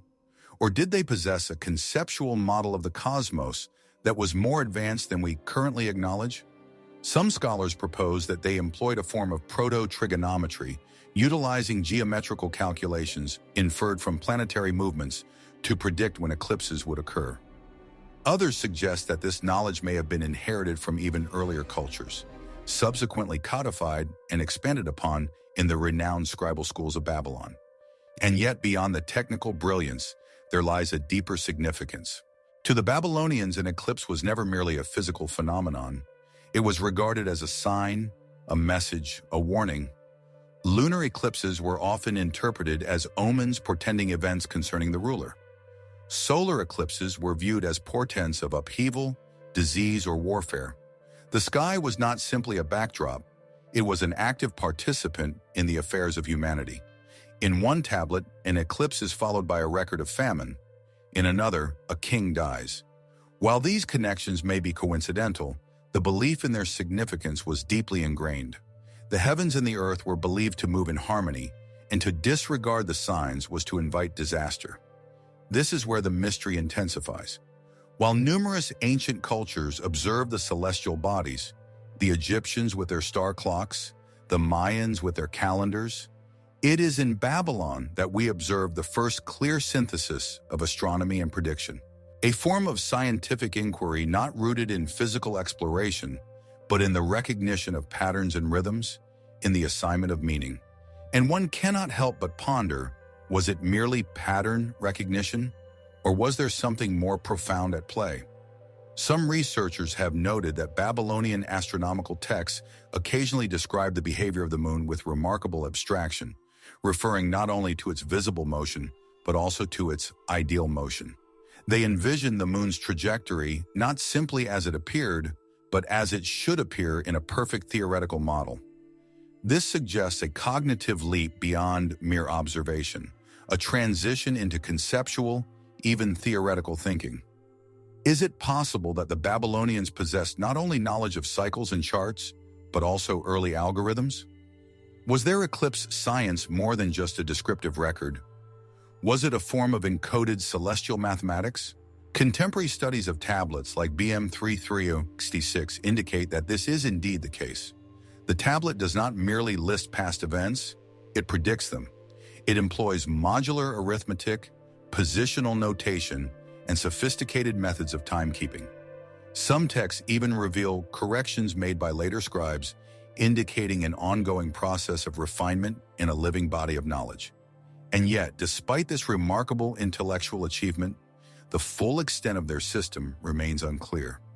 Many tablets are fragmented, and others have not yet been translated. Some may still be buried beneath the soil of Iraq, fragments of lost libraries awaiting discovery. Therefore, what other knowledge did they possess? What other cycles, what other patterns might be encoded within the tablets that we have yet to decipher? And is it possible that, even today, modern astronomy owes more to the Babylonians than we currently comprehend? The Babylonian eclipse tablet is more than just an artifact. It is a gateway into a way of thinking that perceived the night sky not as an enigma, but as a comprehensible map. A mind that tracked the movement of shadows across the moon and discerned within them not chaos but rhythm, predictable laws, warnings, and perhaps a deeper understanding. We may never know the names of the scribes who meticulously etched these patterns into clay, but their voices endure, not in sound, but in the orbits of celestial bodies, in the play of shadows, in the rhythmic cycle of the moon's passage across the sun. And within that quiet celestial alignment, we are left to contemplate what else have they bequeathed to us, encoded within the heavens, awaiting rediscovery. The Library of Ashurbanipal, from the clay tablets of Babylon that foretold eclipses with uncanny accuracy, we now trace a path northward into the heart of ancient Assyria. There, in the city of Nineveh, beneath layers of ash and ruin, archaeologists made a discovery that few had dared to imagine. A lost royal library not consisting of scrolls but of tablets, thousands of them, cracked and charred, yet miraculously preserved. This is the Library of Ashurbanipal, the oldest known library in the world. Hidden beneath what is now northern Iraq, the ruins of Nineveh remain silent for centuries. Buried after the fall of the Assyrian Empire around 612 BC, when the invading Babylonians and Medes ravaged the city, they set fire to the palaces, temples, and archives. Clay tablets, which are typically fragile, were inadvertently hardened by the intense flames. However, in a peculiar twist of fate, the fire that destroyed the city inadvertently preserved its intellectual heritage. When British archaeologist Austen Henry Layard commenced excavations at the site in the mid-19th century, he unearthed an astonishing collection. Over 30,000 cuneiform tablets and fragments, all constituting a royal archive curated under the reign of King Ashurbanipal, the last prominent ruler of Assyria. Ashurbanipal was not an ordinary monarch. He styled himself King of the World and King of the Four Quarters, but he also possessed scholarly interests. He was literate in both Sumerian and Akkadian. He surrounded himself with scribes and scholars, and he decreed that the knowledge from his empire and preceding civilizations be collected and preserved. And what was preserved is truly extraordinary. Among the tablets are records of royal correspondence, astronomical calculations, legal decrees, medical texts, ritual instructions, myths, omens, dictionaries, and even magical spells. And then there is the Epic of Gilgamesh, the oldest known work of literature, discovered not in a dusty chamber of scrolls, but buried within the ashes of Nineveh, inscribed on clay. The Library of Ashurbanipal was more than a simple archive. It was a repository of collective memory, a treasury of human thought. However, it was also curated with deliberate intent. Texts were copied from older sources, some of which were already ancient by the time they reached Nineveh. Others were translations compiled from distant regions of the empire. A few were marked with curses, warning any future ruler against tampering with or removing the knowledge contained within. And yet, despite its extensive scope, the library still conceals secrets. Not all of the tablets have been fully deciphered. Many remain fragmented. Some appear to reference other, older collections that have now been lost to time.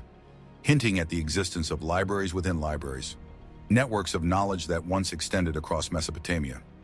Why did Ashurbanipal undertake such extensive efforts to preserve these writings? Was it solely for political reasons, an attempt to consolidate power through divine and intellectual authority? Or did he believe, like the Babylonians, that knowledge itself was a powerful force, capable of influencing destiny, healing the body, and protecting the state? Some scholars propose that the library also served a ritualistic function.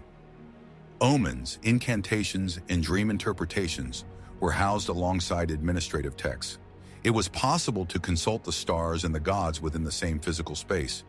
Did the library function as a spiritual engine for the empire, its vital force hidden behind walls of clay and script? And what about the fire? While the destruction of Nineveh was a brutal event, the burning of the library represents both a tragedy and a paradox. Had it not been for the flames, the tablets might not have survived the passage of time. Their temporary exposure to intense heat rendered them permanently durable. However, the fire also scattered the collection, fragmented the tablets, obliterated contextual information, and consumed the wooden cataloging systems.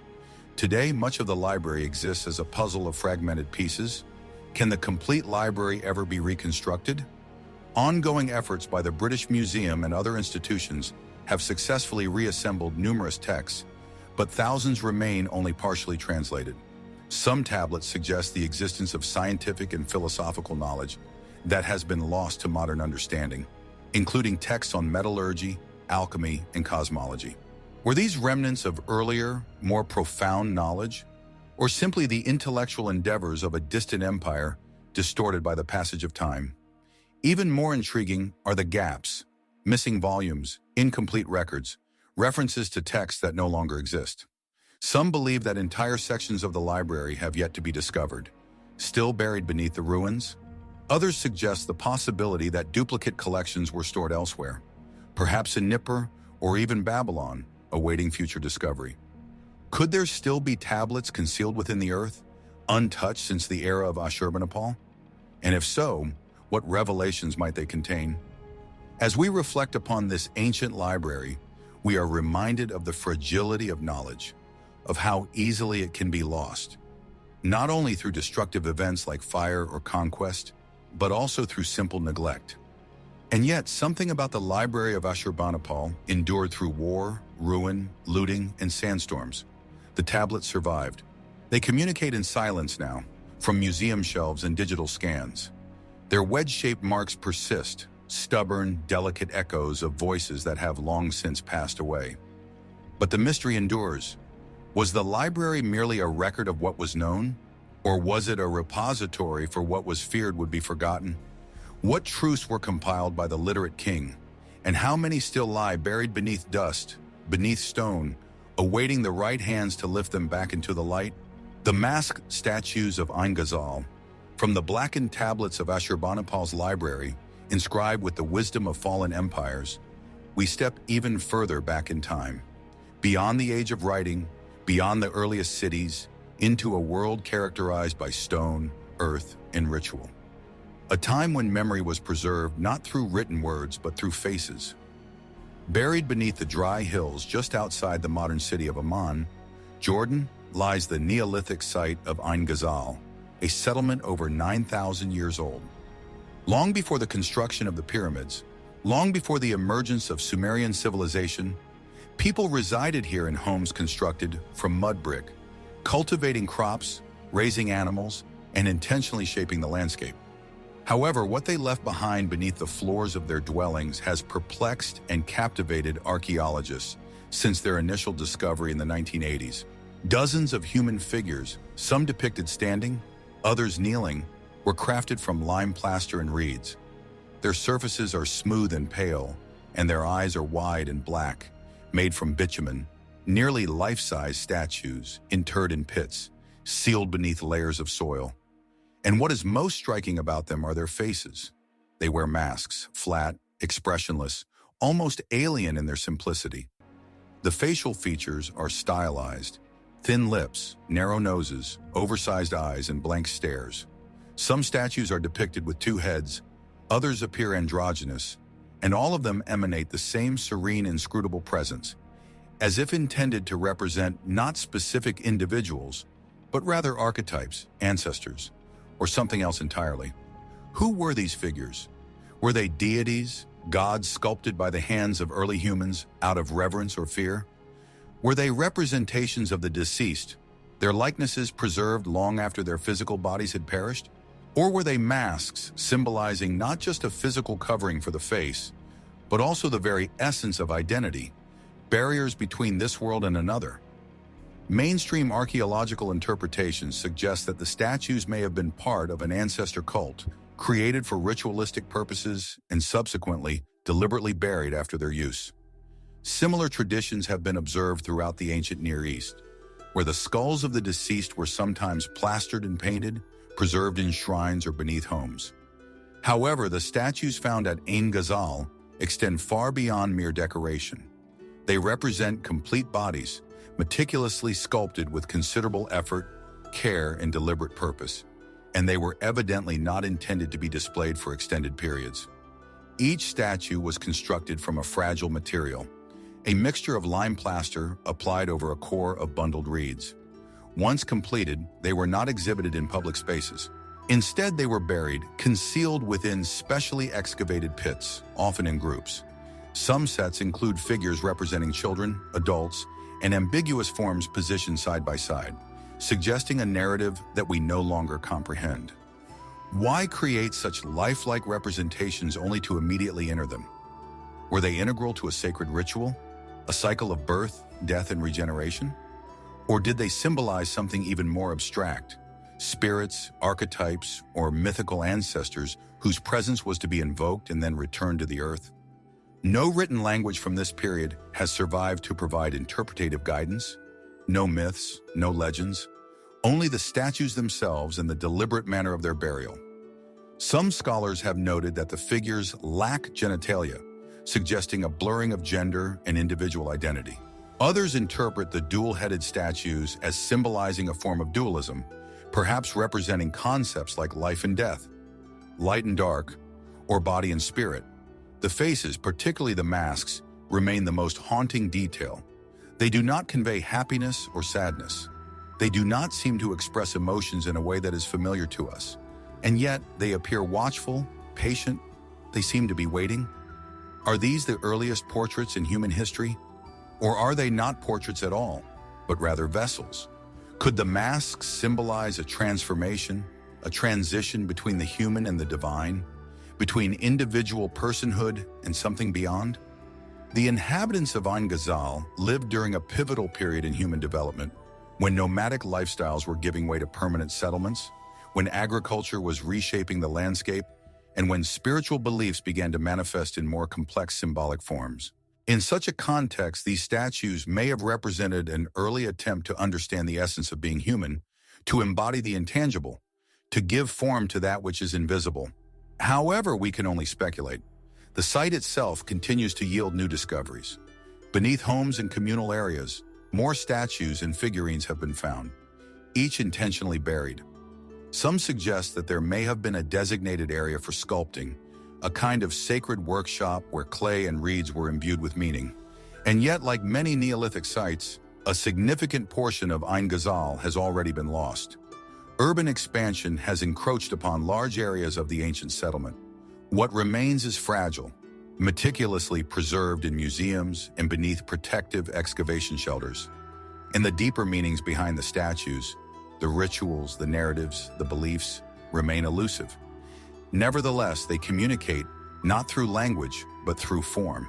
They invite us to envision a world without writing, where understanding was conveyed through gestures, symbols, and ceremonies. A world where the face was not merely a reflection of the individual self, but a bridge to something greater. Thus, we are left with these questions. Were these masked statues offerings, embodiments of memory or warnings? Were they representations of deities or the very first mirrors of our own being? And why, after shaping them with such care, were they interred as if to remain in perpetual slumber? Perhaps the people of Ain Ghazal believed that certain things should not be left above ground, that there is power in concealment, That memory, like the face hidden behind a mask, sometimes reveals more through silence than through explicit expression. Whatever their original purpose, the statues persist, still watchful, and in their inherent mystery, more alive than ever. The elongated skulls of Peru. From the quiet gazes of the masked statues found at Ain Ghazal, faces frozen in enigmatic expressions and buried beneath the Neolithic soil, we now embark on a journey to the high, arid plateaus of South America. This is a land marked by ancient lines etched into the landscape, steeped in mythology, and home to one of archaeology's most peculiar enigmas, the elongated skulls of Peru. Discovered across burial sites extending from the coastal deserts of Paracas to the highlands of Cusco and the sacred valley beyond, these human skulls are distinctly different from others. They exhibit an unnatural length, a sloping back, and a dramatic elongation backward into conical shapes, sometimes nearly doubling the cranial volume of an average skull. And yet, these are not modern fabrications. They are genuine artifacts. Thousands of them have been unearthed, dating back as far as 2000 BC, preserved by the dry soil and burial chambers of pre-Incan civilizations. Upon initial inspection, the effect is striking, almost appearing alien. Hollow eye sockets lie beneath exaggerated foreheads, and cheekbones are cast in shadow beneath a sloping dome of bone. And while some might initially perceive them as deformities or even products of fantasy, they are indicative of a deeply ingrained tradition, a cultural practice that was passed down through generations. This process is known as cranial modification or intentional cranial deformation. It involves the practice of binding an infant's head with cloth or wooden boards during the earliest months of life, while the bones are still soft and pliable. Over time, the skull reshapes, adopting elongated or flattened forms depending on the desired outcome. This practice was not exclusive to Peru. Variations of cranial modification have been observed across the globe, from ancient Egypt to the Huns of Central Asia, from the Pacific Islands to indigenous tribes in North America. However, in the Andean region, this practice attained an unparalleled degree of consistency and complexity. Why was this done? What did the people of ancient Peru perceive in this elongated shape? Was it a symbol of aesthetic beauty, social status, or divinity? In Paracas, one of the earliest and most renowned sites where elongated skulls have been found, the burials often indicate a high social standing. Elaborate textiles, fine pottery, and well-constructed tombs surround the bodies.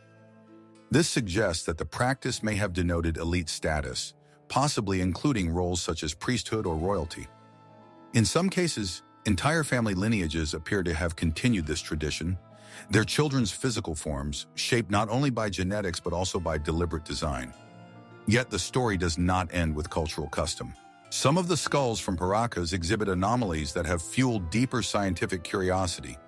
Unusually large cranial capacity, the absence of the sagittal suture, a joint that typically separates the two parietal bones of the human skull, and increased bone density, features that some claim cannot be fully explained by binding alone. While the majority of researchers maintain that these differences fall within the range of natural human variation, others ponder whether there might have been another reason behind the modification. Was the shape intended to imitate something that was observed or remembered? Fringe theorists have suggested that the elongation was an attempt to emulate deities, celestial beings, or ancestral figures from a remote past. Others go even further, proposing that the earliest elongated skulls may not have been artificially modified at all, but rather are indicative of a now extinct hominid lineage or a forgotten race. Mainstream archaeology strongly refutes these claims. DNA analysis conducted on remains from Paracas has confirmed that they are fully human, with genetic markers consistent with ancient Andean populations. From this perspective, the practice was cultural, not biological. However, the question persists. Why would multiple geographically isolated cultures around the world engage in the same practice? What made the elongated head so universally significant? In Peru, the form was meticulously cultivated, not accidental or random. Different styles existed: flat, conical, annular. Some skulls were accompanied by facial tattooing, while others had jewelry inserted into the ears or nose. These were not simply individuals. They were living embodiments of identity, belonging, and perhaps transformation. To reshape a child's skull is to literally alter their appearance to the world. It is an irreversible declaration, one that signifies, this person is distinct, chosen, set apart. Could the elongated skulls have marked the boundary between the sacred and the secular, between the rulers and the ruled, or between the earthly realm and the divine? Archaeological evidence indicates that the practice gradually declined. By the time of the Inca Empire, cranial modification was significantly less common, and subsequently it disappeared entirely, banned by Spanish colonizers who regarded it as pagan and unnatural. Today, many of the elongated skulls are housed in museum collections across Peru. Others are stored in archives, still awaiting comprehensive study. And despite decades of research, there is no definitive consensus, only a series of questions that become more numerous the further we explore. What was the experience of possessing such a head? To live a life shaped from birth by the hands of others? To visibly bear one's lineage, social class, and mythical connections within one's very bones? The desert air of Paracas remains still.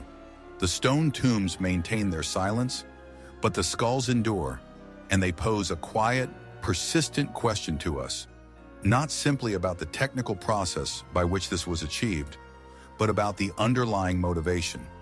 What dream, what belief, what ancient vision led entire civilizations to mold their very identities into something extraordinary?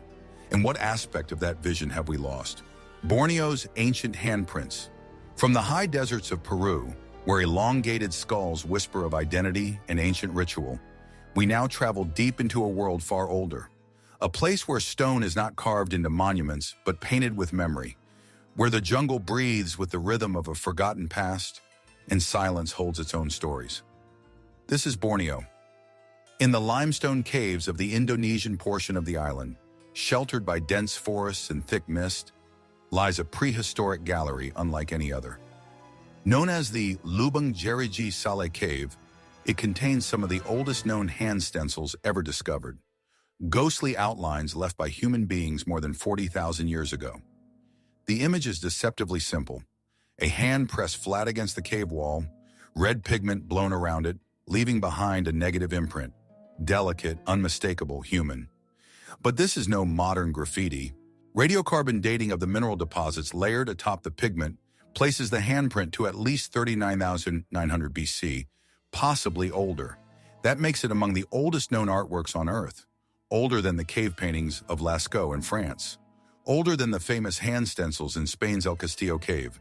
And it raises a profound question. What compelled a person so long ago to mark their presence here? There are no names, no dates, no records, just the outline of a hand, a symbol of presence, of touch, of existence. It is not decorative, it is declarative. I was here. Who was this person? What did they see when they looked at the cave wall? Did they know their handprint would outlive them by millennia? The hand stencil is not alone. Nearby, other stencils appear, overlapping, varying in size and pigment. Some are faint, almost lost to the damp air and time's slow erosion. Alongside them are depictions of animals, warty pigs, cattle-like creatures, and scenes that suggest hunting or ritual movement. In one striking panel, a reddish-orange animal appears mid-stride, rendered with a grace that defies its age. It is estimated to be over 45,000 years old, possibly the oldest narrative scene ever painted. But the hand remains the most haunting. Mainstream archaeology interprets these stencils as part of early symbolic behavior, a reflection of cognitive evolution, the emergence of abstract thought and artistic expression, a sign that Homo sapiens, already dispersed across the islands of Southeast Asia, were developing the same symbolic systems as their distant cousins in Europe and Africa. And yet there's something more here, something that resists simple categorization. Why a hand? Why not a drawing of the body or the face? Why not tools or animals alone? Perhaps the answer lies not in what the hand represents, but in what it does. The hand reaches, touches, creates. It is the tool through which humans shape their world and communicate without words. By placing their hand on the wall, the artist, if we can call them that, was doing more than decorating. They were claiming, anchoring themselves to a specific place in time and space, forming a bridge between the self and the environment, a moment frozen in ochre and stone. Some researchers suggest these stencils may have held ritual significance, part of initiation rites or spiritual ceremonies. The act of leaving one's mark might have been a rite of passage, a way to connect with ancestors or invoke protection from unseen forces. Others wonder if the hands were offerings, prayers left in pigment, symbols of survival in an uncertain world. In certain indigenous traditions today, similar acts endure. Hands pressed in paint onto rock, not for art, but for communion, with land, with spirit, with the unbroken line of ancestry. Could the people of Borneo so long ago have shared that instinct? And then there is the silence. For tens of thousands of years, these prints lay undisturbed, hidden behind forest and stone. The person who left them could never have imagined a future where strangers from across the globe would gaze upon their mark, trying to understand what it meant. That gap between intent and interpretation is where mystery lingers. What stories were told in these caves, beneath flickering torchlight? What memories were painted before memory itself had a written form? The jungle around the caves remains thick and largely unexplored. Other chambers may still lie hidden, their walls untouched since the Ice Age.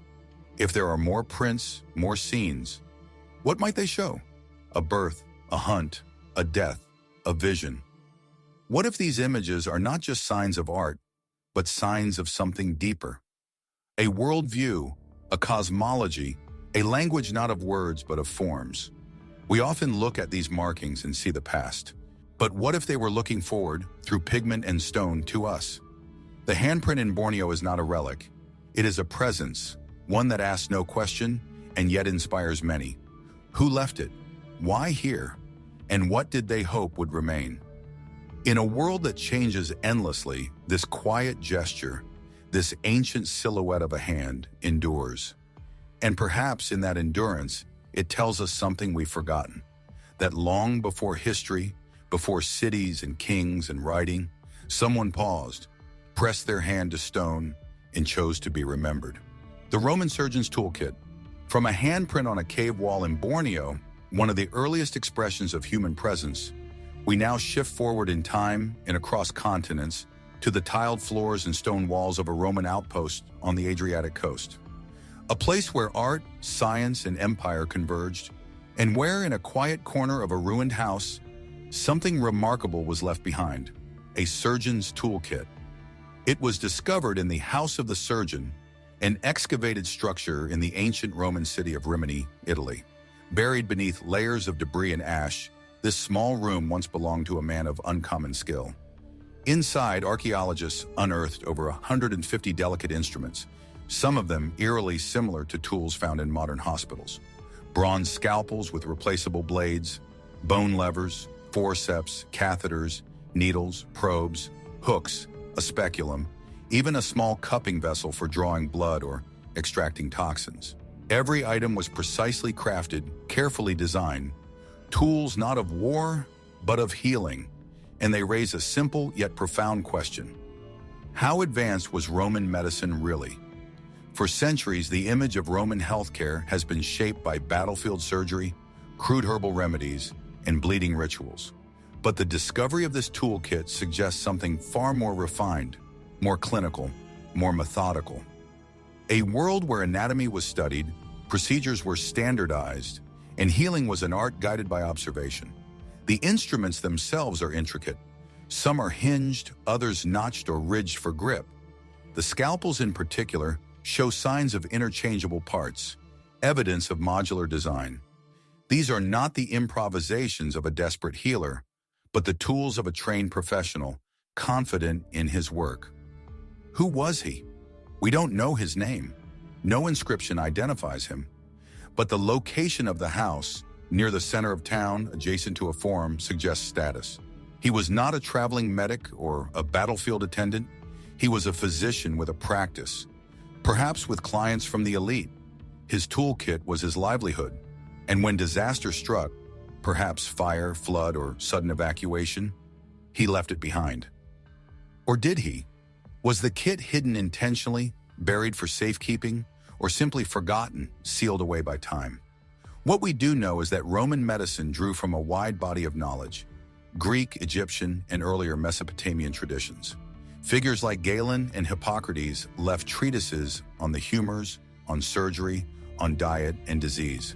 But beneath those lofty texts were the daily practices of men like the one who owned this toolkit.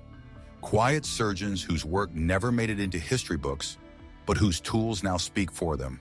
The Romans understood antisepsis in rudimentary form. They boiled instruments, used wine as disinfectant. They cauterized wounds and amputated limbs.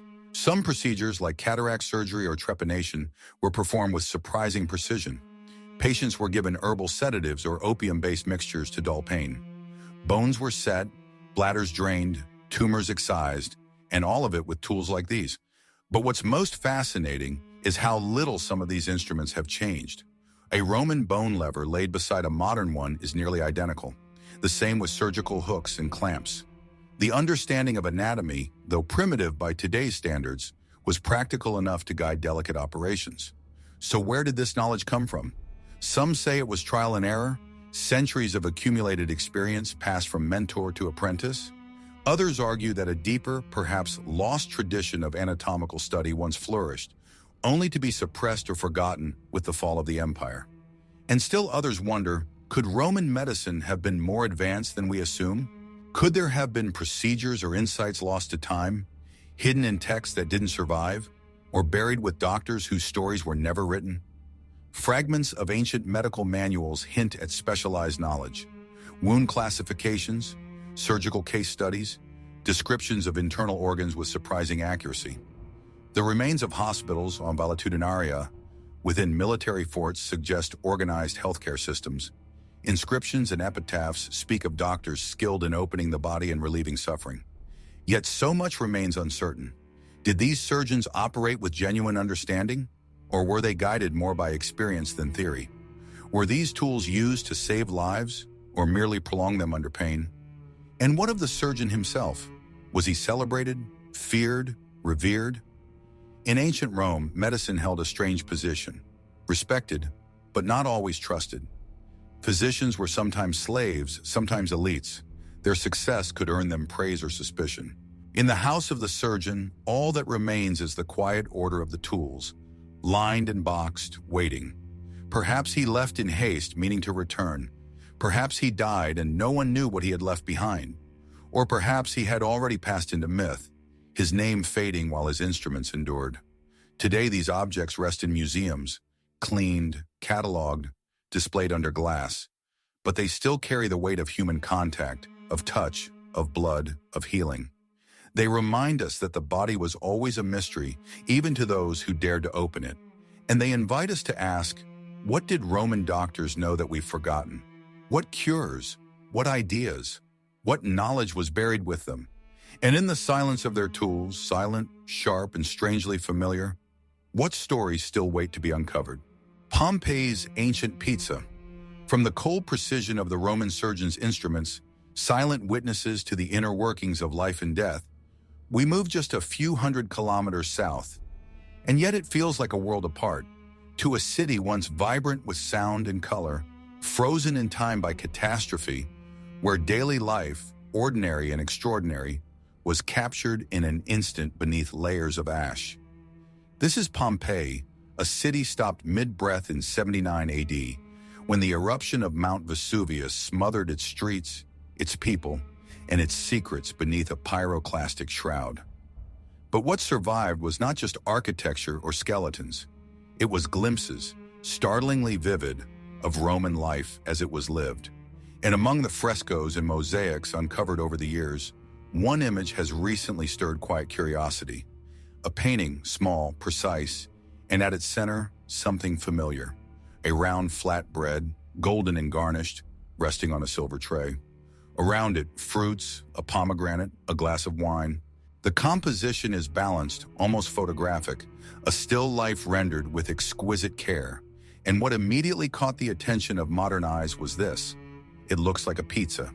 This fresco was uncovered in 2023 in a domus, near the ancient city's central intersection, a structure likely belonging to a wealthy merchant.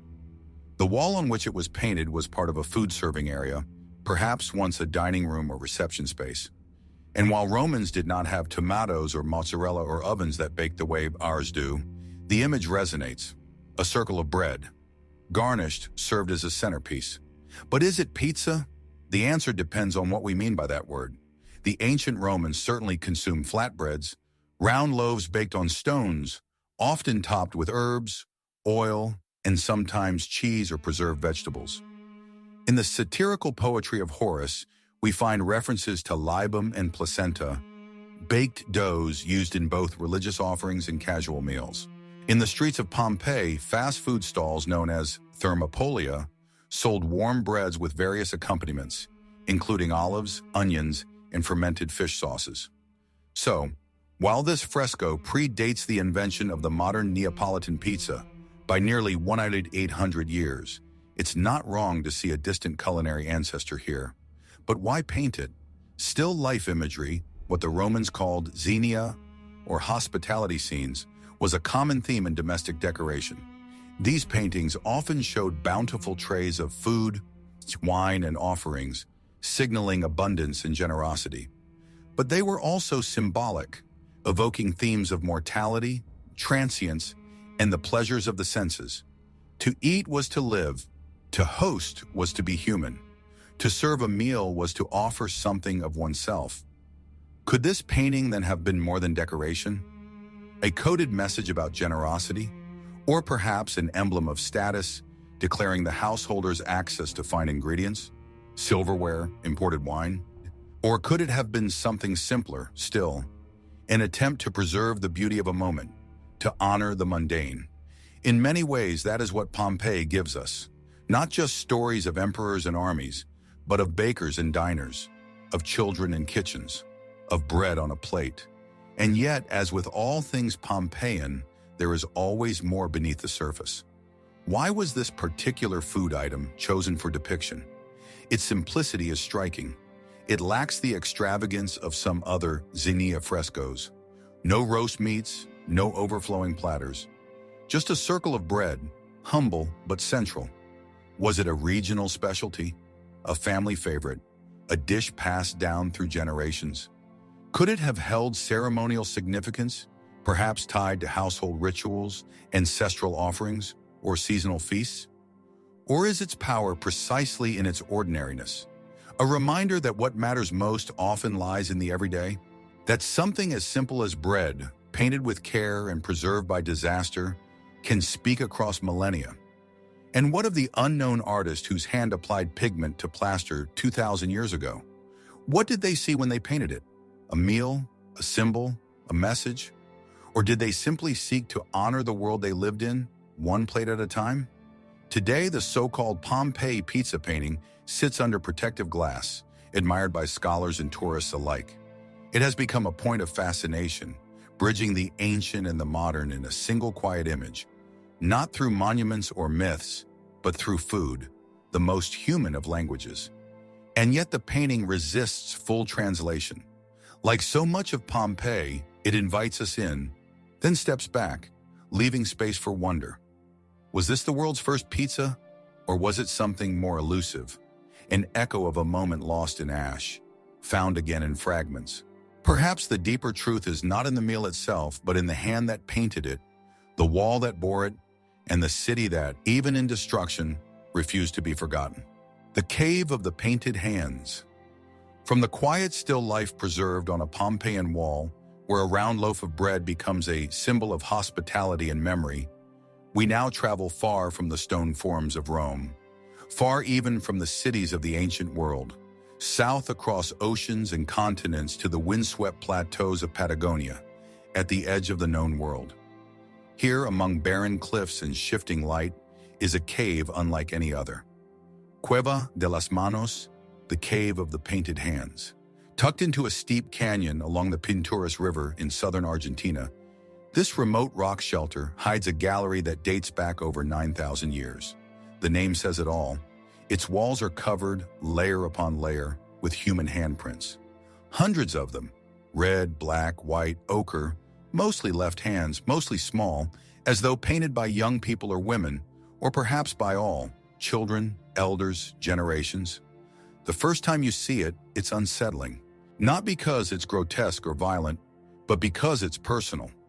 These are not symbolic figures, not stylized gods or animals. These are human presences, unmistakable and immediate, not drawn, not imagined, pressed. Archaeologists believe the prints were made by blowing pigment through a hollow reed or bone tube, using the hand as a stencil. The result is a negative image, an absence made visible, a silent declaration, a gesture that echoes across time. But what did it mean? Was it a ritual of coming of age, a rite of passage, a way to mark territory, ancestry, belonging? Or were these prints a kind of communication? Names without words, signatures written in dust and breath. The cave doesn't offer easy answers. Alongside the handprints are depictions of guanacos, graceful, camel-like animals native to the region, along with hunting scenes, zigzags, and abstract shapes. These are older than the handprints, suggesting the cave's function evolved over time. Perhaps it was once a hunting shrine, then a gathering place, then something more sacred. Still, even now, standing inside the cave, surrounded by dozens of overlapping hands, there's a strange feeling. Not that you are looking at the past, but that the past is looking at you. Who were these people? They lived before metal, before agriculture, before the great civilizations of the Andes. They were hunter-gatherers, surviving in one of the most isolated and unforgiving landscapes on Earth. And yet they created something enduring, something that still pulses with human intention.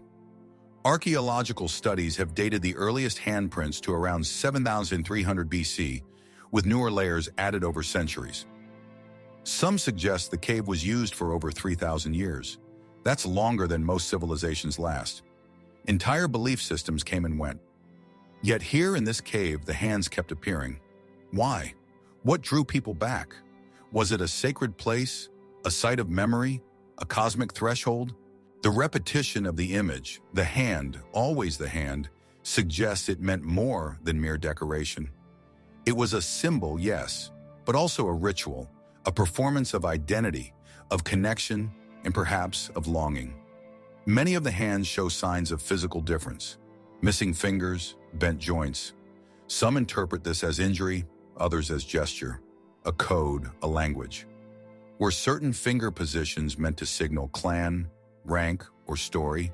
Or were they simply the marks of people who lived hard lives? Mainstream archaeology has theories. The cave may have been a site of shamanic ritual, a place to commune with ancestors or spirits. The hands may have been a way to assert continuity, to say, I am part of this land, and this land is part of me. But the cave resists final interpretation. Like the oldest myths, its truth lies not in fact, but in atmosphere, in the stillness between ideas. And perhaps that's the point. The cave of the painted hands is not about what we know. It's about what we remember and what we choose to leave behind. To press a hand against a stone wall and surround it with pigment is to declare existence. Not loudly, not boastfully, but quietly, permanently. There is no ego in these hands, no vanity, just presence, a moment, a breath, a decision to endure. And that leaves us with questions that science can't fully answer. Were these hands reaching forward or reaching back? Were they calling the spirits of the land, or were they trying to speak to us? What would it mean to add one more hand, to place your palm next to theirs and feel, even for a moment, that across 9,000 years, someone once stood where you now stand and chose to be remembered? The cave offers no reply, only silence and hands waiting. Norway's hidden Viking ship. From the windswept cave walls of Patagonia, where hands reach out to us from the edge of prehistory, we now travel north to a land of long twilight, black soil, and silent stones. A place where the past does not rise in ruins, but lies buried, waiting beneath fields that seem empty. This is Gjellestad in southeastern Norway, a patch of farmland near the Oslofjord, where for centuries nothing remarkable had been seen. Just grass, tilled earth, and the passing of seasons. Until in 2018, a ground-penetrating radar survey revealed something extraordinary. A ship, long, elegant, hidden beneath just half a meter of soil. It was not the remains of a harbor or a coastal wreck. This vessel was deliberately buried in land, beneath a mound that had since eroded away. A Viking ship placed beneath the earth over 1,000 years ago, not to sail seas, but to ferry someone into the afterlife. Roughly 65 ft in length, its outline emerged from the radar scans with eerie clarity. The central keel, the ribs, the tapering ends, all of it preserved in shadow, invisible from above, yet unmistakable. It was a burial, the kind reserved for nobility or someone of profound significance. Who was laid to rest inside? That remains unknown. No body has yet been found, but the ship was accompanied by traces of longhouses, feasting halls, and other burial mounds, suggesting this was once a sacred site, a Viking-age complex of power, ritual, and memory. What kind of person was granted a ship for a tomb? In Viking culture, such burials were rare, reserved for kings, chieftains, or warriors of high esteem. And yet these ships were more than just symbols of status. They were metaphors for life, for death, and for the voyage between the two. To be buried in a ship was to continue the journey, to cross into the unknown with dignity, with purpose, with honor. The ship beneath the Gjellestad field speaks to that belief. It is not merely a grave, it is a declaration, and yet this one lay hidden for over a millennium. Why was it forgotten, concealed, or simply consumed by time and weather? We know that many Viking burial mounds were destroyed during Christianization, flattened, reused, or quietly erased. Could this have been part of that sweeping shift? A memory intentionally buried? Archaeologists moved quickly. By 2020, a full excavation was underway. What they found beneath the soil was delicate, partially decayed wood, iron rivets, outlines of structure. The ship had suffered from rot, but its shape endured, impressed into the soil like a negative image. A ghost, iron nails, a possible grave chamber, fragments of weapons and gear, but no treasure, no body. Had the grave been looted, or was the absence itself intentional? Speculation began to grow. Could this be the grave of a Viking queen? Some burials of high-status women have included ships, weapons, and symbols of command. Or was this the resting place of a king whose name no longer survives? Perhaps a sea raider, a poet warrior, a leader of a forgotten tribe. And if so, why here? Gjellestad is not remote, but it is quiet, tucked inland near the ancient roadways of the Østfold region, close to rivers, close to trade routes, a land of transitions. Perhaps that's what drew them to be buried not in isolation, but at the crossroads of movement and memory. The ship rests within what was once a mound, an artificial hill raised by many hands, meant to be seen from afar. These mounds were both monuments and messages. They told travelers, someone of consequence lies here. They shaped the landscape with a meaning, and then, over time, they vanished. Could there be more beneath these fields? Already radar has revealed other structures, longhouses, enclosures, outbuildings. Was this a royal estate, a ceremonial center, a place of pilgrimage or seasonal gathering? Or could it be something even older, even deeper? Some theorists have proposed that Viking burial mounds were often placed atop sites of earlier ritual significance, pre-Viking sanctuaries, Bronze Age temples, or Neolithic settlements. A layering of sacred space, one culture atop another. If so, the ship burial at Gjellestad may be only the most recent layer in a story stretching back thousands of years. And what of the ship itself? Its design is consistent with Viking-era construction: curved prow, shallow draft, clinker-built hull. These were ships made for both rivers and sea, for exploration, trade, and conquest. Some bore warriors across the North Sea. Others brought settlers to Iceland, Greenland, even North America. But this one went nowhere except downward into the earth. Its final voyage not over water, but into myth. Today the ship has been removed, conserved, studied. But its presence still haunts the field where it lay. And the questions remain. Who was buried here? Why was their story lost? And how many more ships still rest, hidden beneath quiet ground? Mute testaments to lives once lived at the edge of the known world.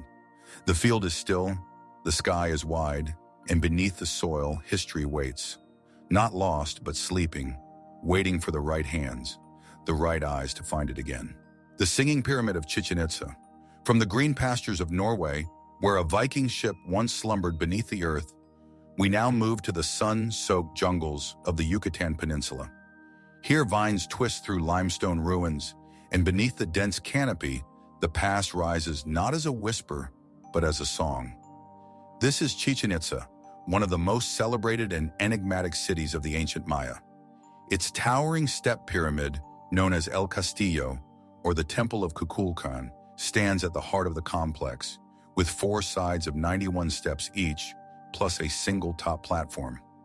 The pyramid contains 365 steps in total, mirroring the solar calendar. Built between the 8th and 12th centuries AD, it reflects both architectural genius and cosmic symbolism. But there's more to this pyramid than its visual majesty. There is a sound, a phenomenon not carved into stone, but woven into the air itself.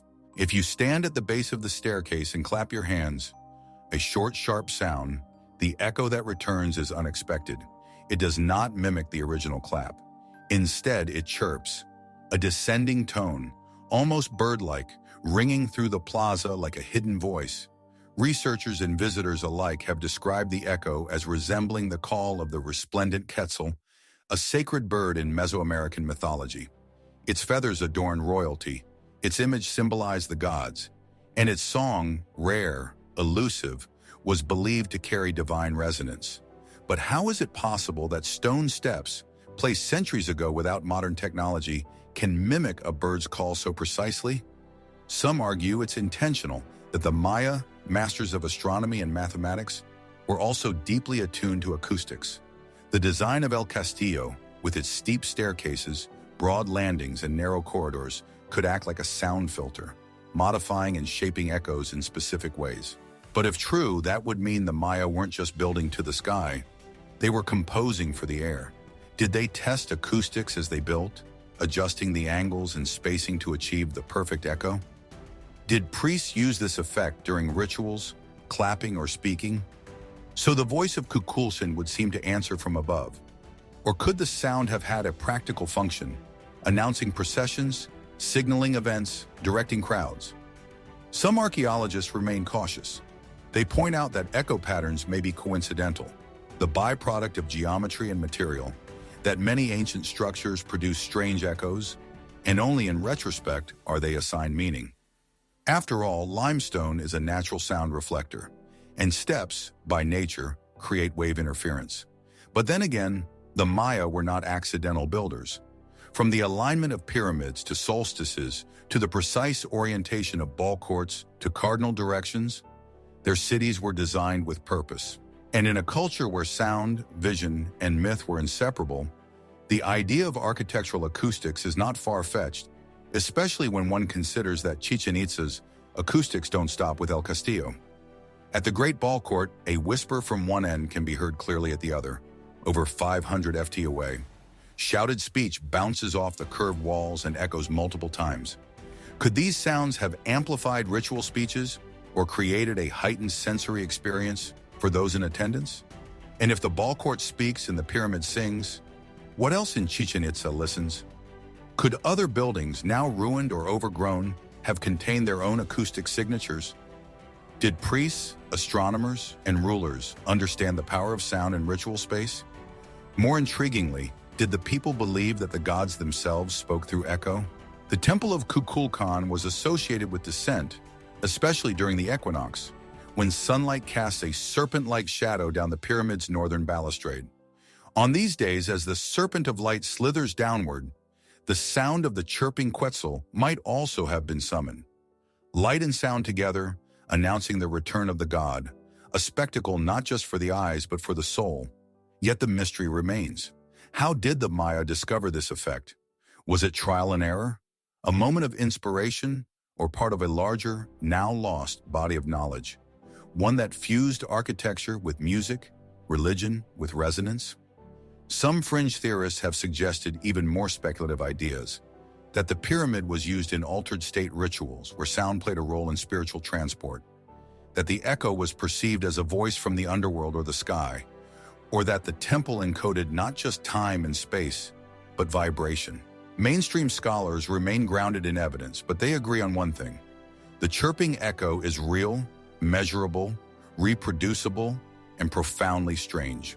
What it meant, though, what it was, we may never fully know. And perhaps that's what gives it power. To stand at the base of the Temple of Kukulkan, surrounded by jungle and stone, and hear a bird song echo from stonework laid 1,000 years ago, is to be reminded that the past was not silent. It spoke, it sang, it echoed. And somewhere between architecture and atmosphere, between science and spirit, the voice of the Maya still lingers. What else did they build into their world? Not to be seen, but to be heard. Gold in the skull. From the echoes of Chichen Itza, where stone sings with the voice of a sacred bird, we descend into a different kind of silence. A silence not shaped by architecture or air, but by the stillness of a human skull, cracked, cut, healed, and inlaid with gold. This is not myth, it is archaeology. In the highlands of Peru and Bolivia, and across regions once touched by the great Andean civilizations, the Inca, the Wari, the Tiwanaku, archaeologists have uncovered something remarkable and unsettling. Human skulls dating back hundreds and even thousands of years show unmistakable signs of ancient brain surgery. The procedure is called trepanation, the deliberate removal of a piece of the skull, exposing the brain beneath. But among these finds, a few are different. In some, the trepanned area isn't simply left open or covered by scar tissue. Instead, it is capped with thin sheets of gold. Thin, malleable, shaped to the wound like a crown over an old scar. How could this be? To perform cranial surgery today requires sterile tools, anesthesia, and specialized knowledge. Yet here in pre-Columbian South America, we find evidence of survival. Bone regrowth, smooth edges, healed fractures. In some cases, the patients lived for years after the operation. The oldest trepanned skulls in the Andes date back to at least 1000 BC, with the practice continuing into the Inca period and possibly longer. Techniques varied: scraping, cutting, drilling, and each left its own signature. But the goal was always the same: relieve pressure, treat injury, perhaps even alter consciousness. What's most astonishing is the survival rate. Studies suggest that in some Andean cultures, over 80% of trepanned individuals survived the operation, a success rate that rivals or even exceeds some Civil War-era surgeries thousands of years later. These were not crude hacks. They were procedures performed with care, precision, and likely with a deep understanding of the body. But the golden inlays, those remain rare and mysterious. A handful of skulls found in Peru, in elite burials or sacred sites, show these shimmering inserts.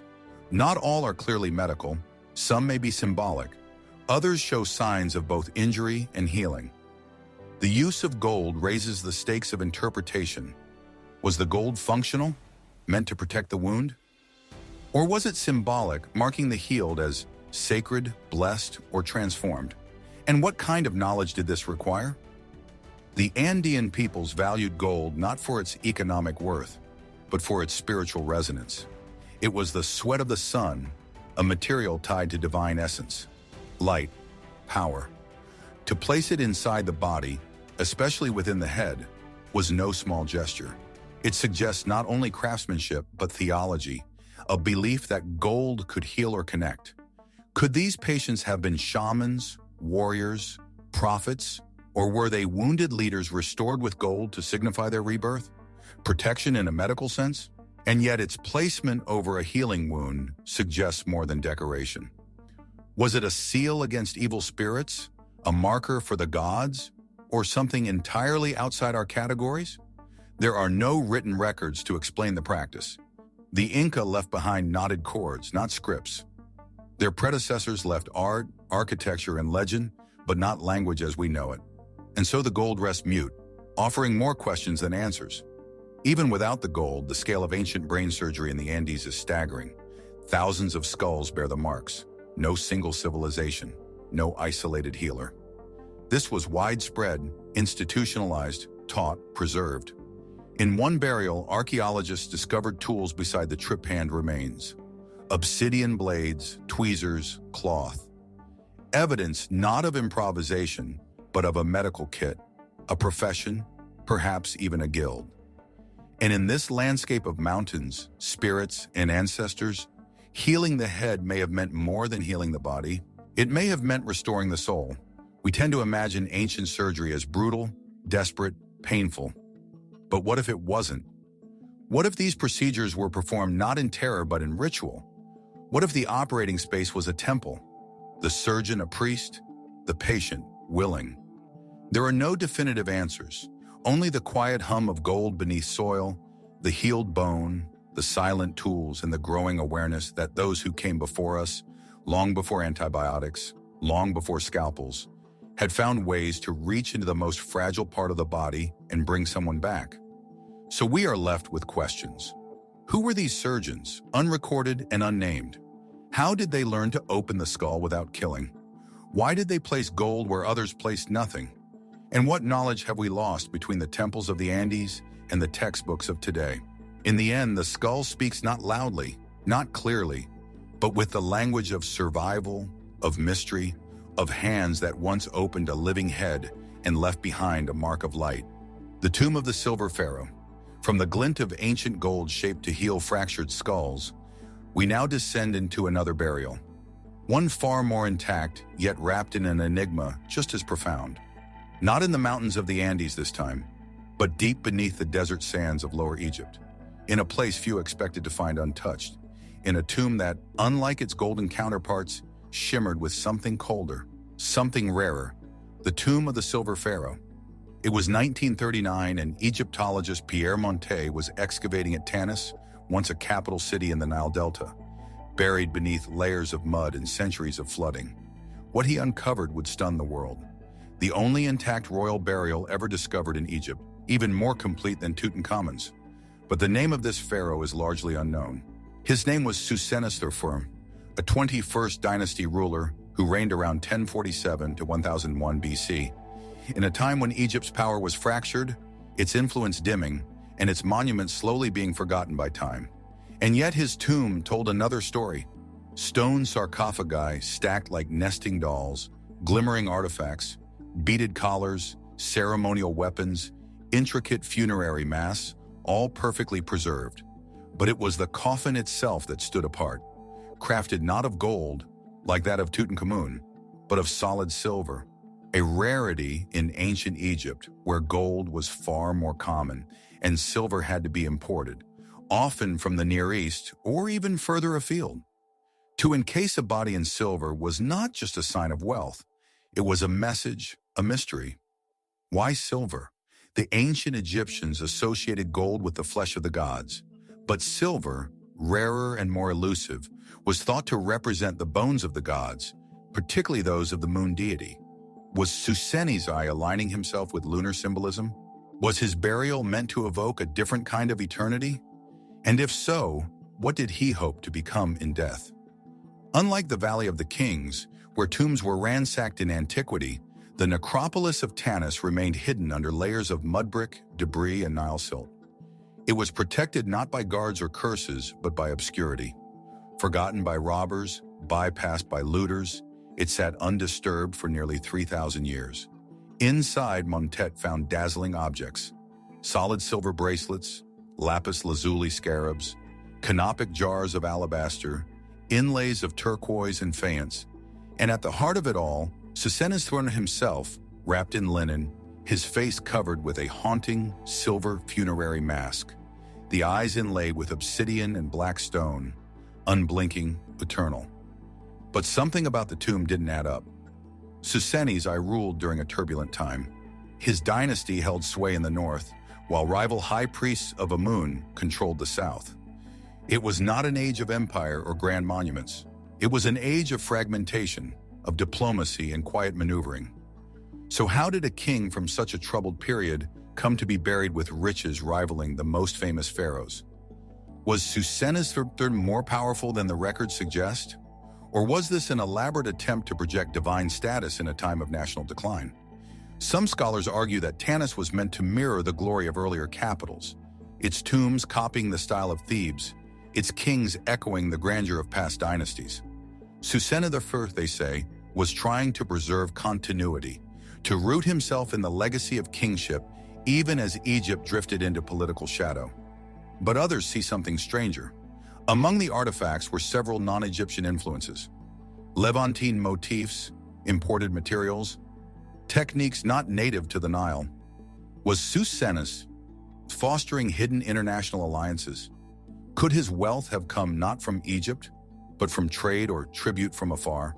More provocatively, was his silver coffin a symbol of something secret, a ritual identity that we no longer understand? The tomb itself was compact, built in layers with unusual architectural features. It suggested both haste and precision.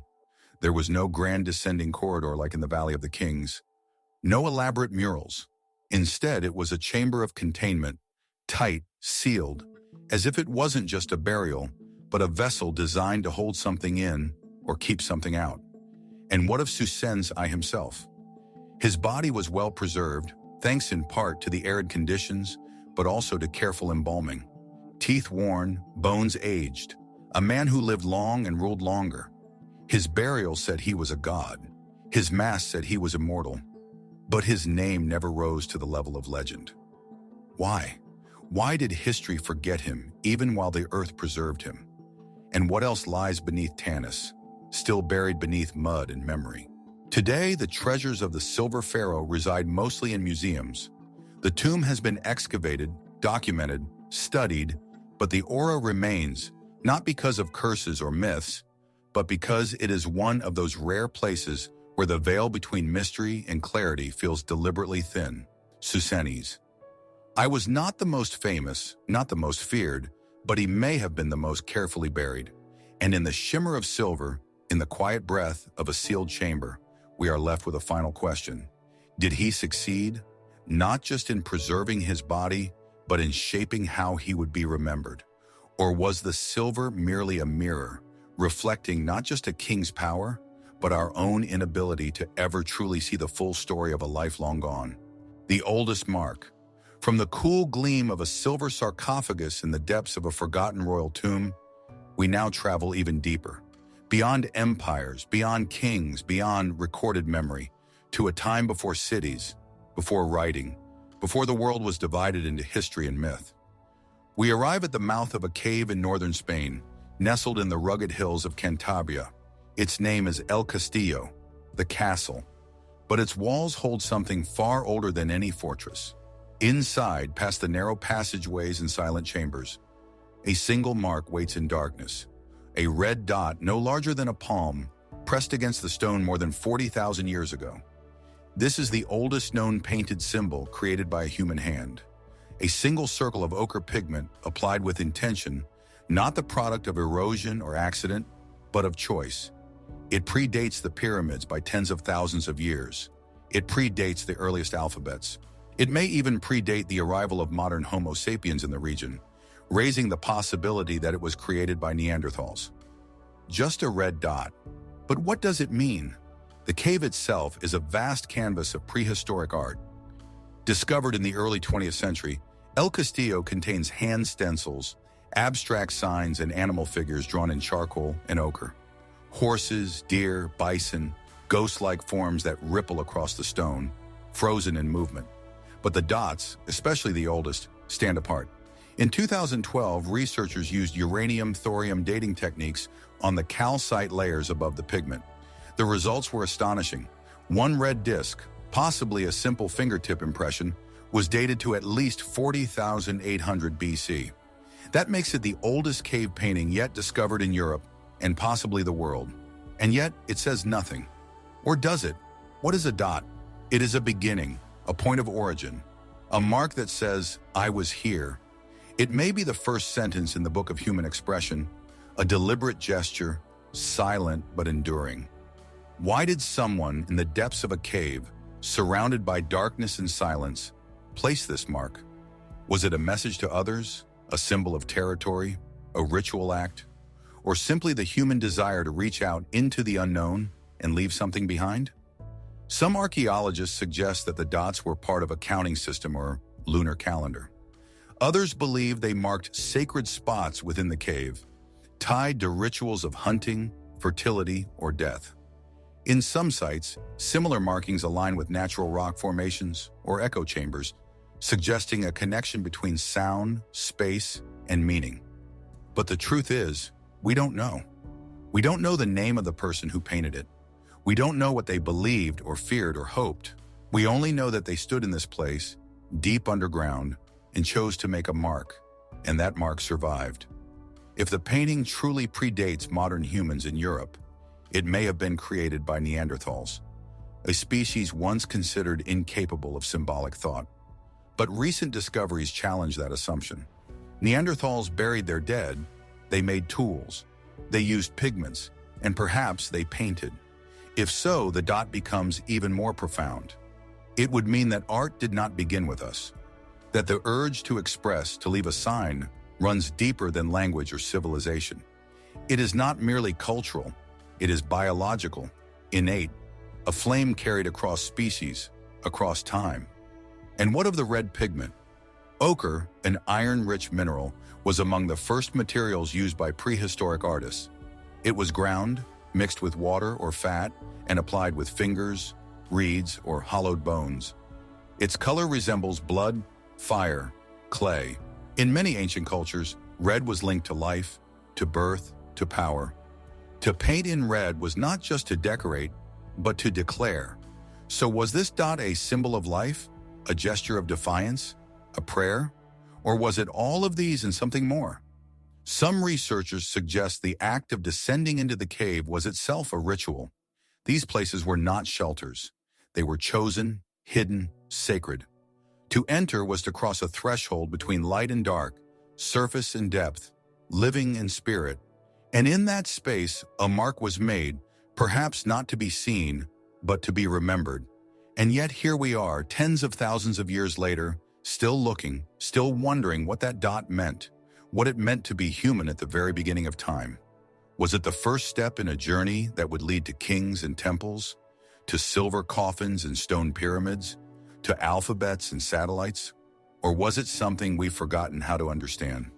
Today, the red dot of El Castillo is protected behind barriers. Tourists cannot touch it. Flash photography is forbidden. The air is monitored to prevent damage. But the mystery remains untouched, not because it resists explanation, but because perhaps it never needed one. A single red dot left by a hand in the dark, still glowing in the stone, still asking, what does it mean to leave a mark when no one may ever know why you did?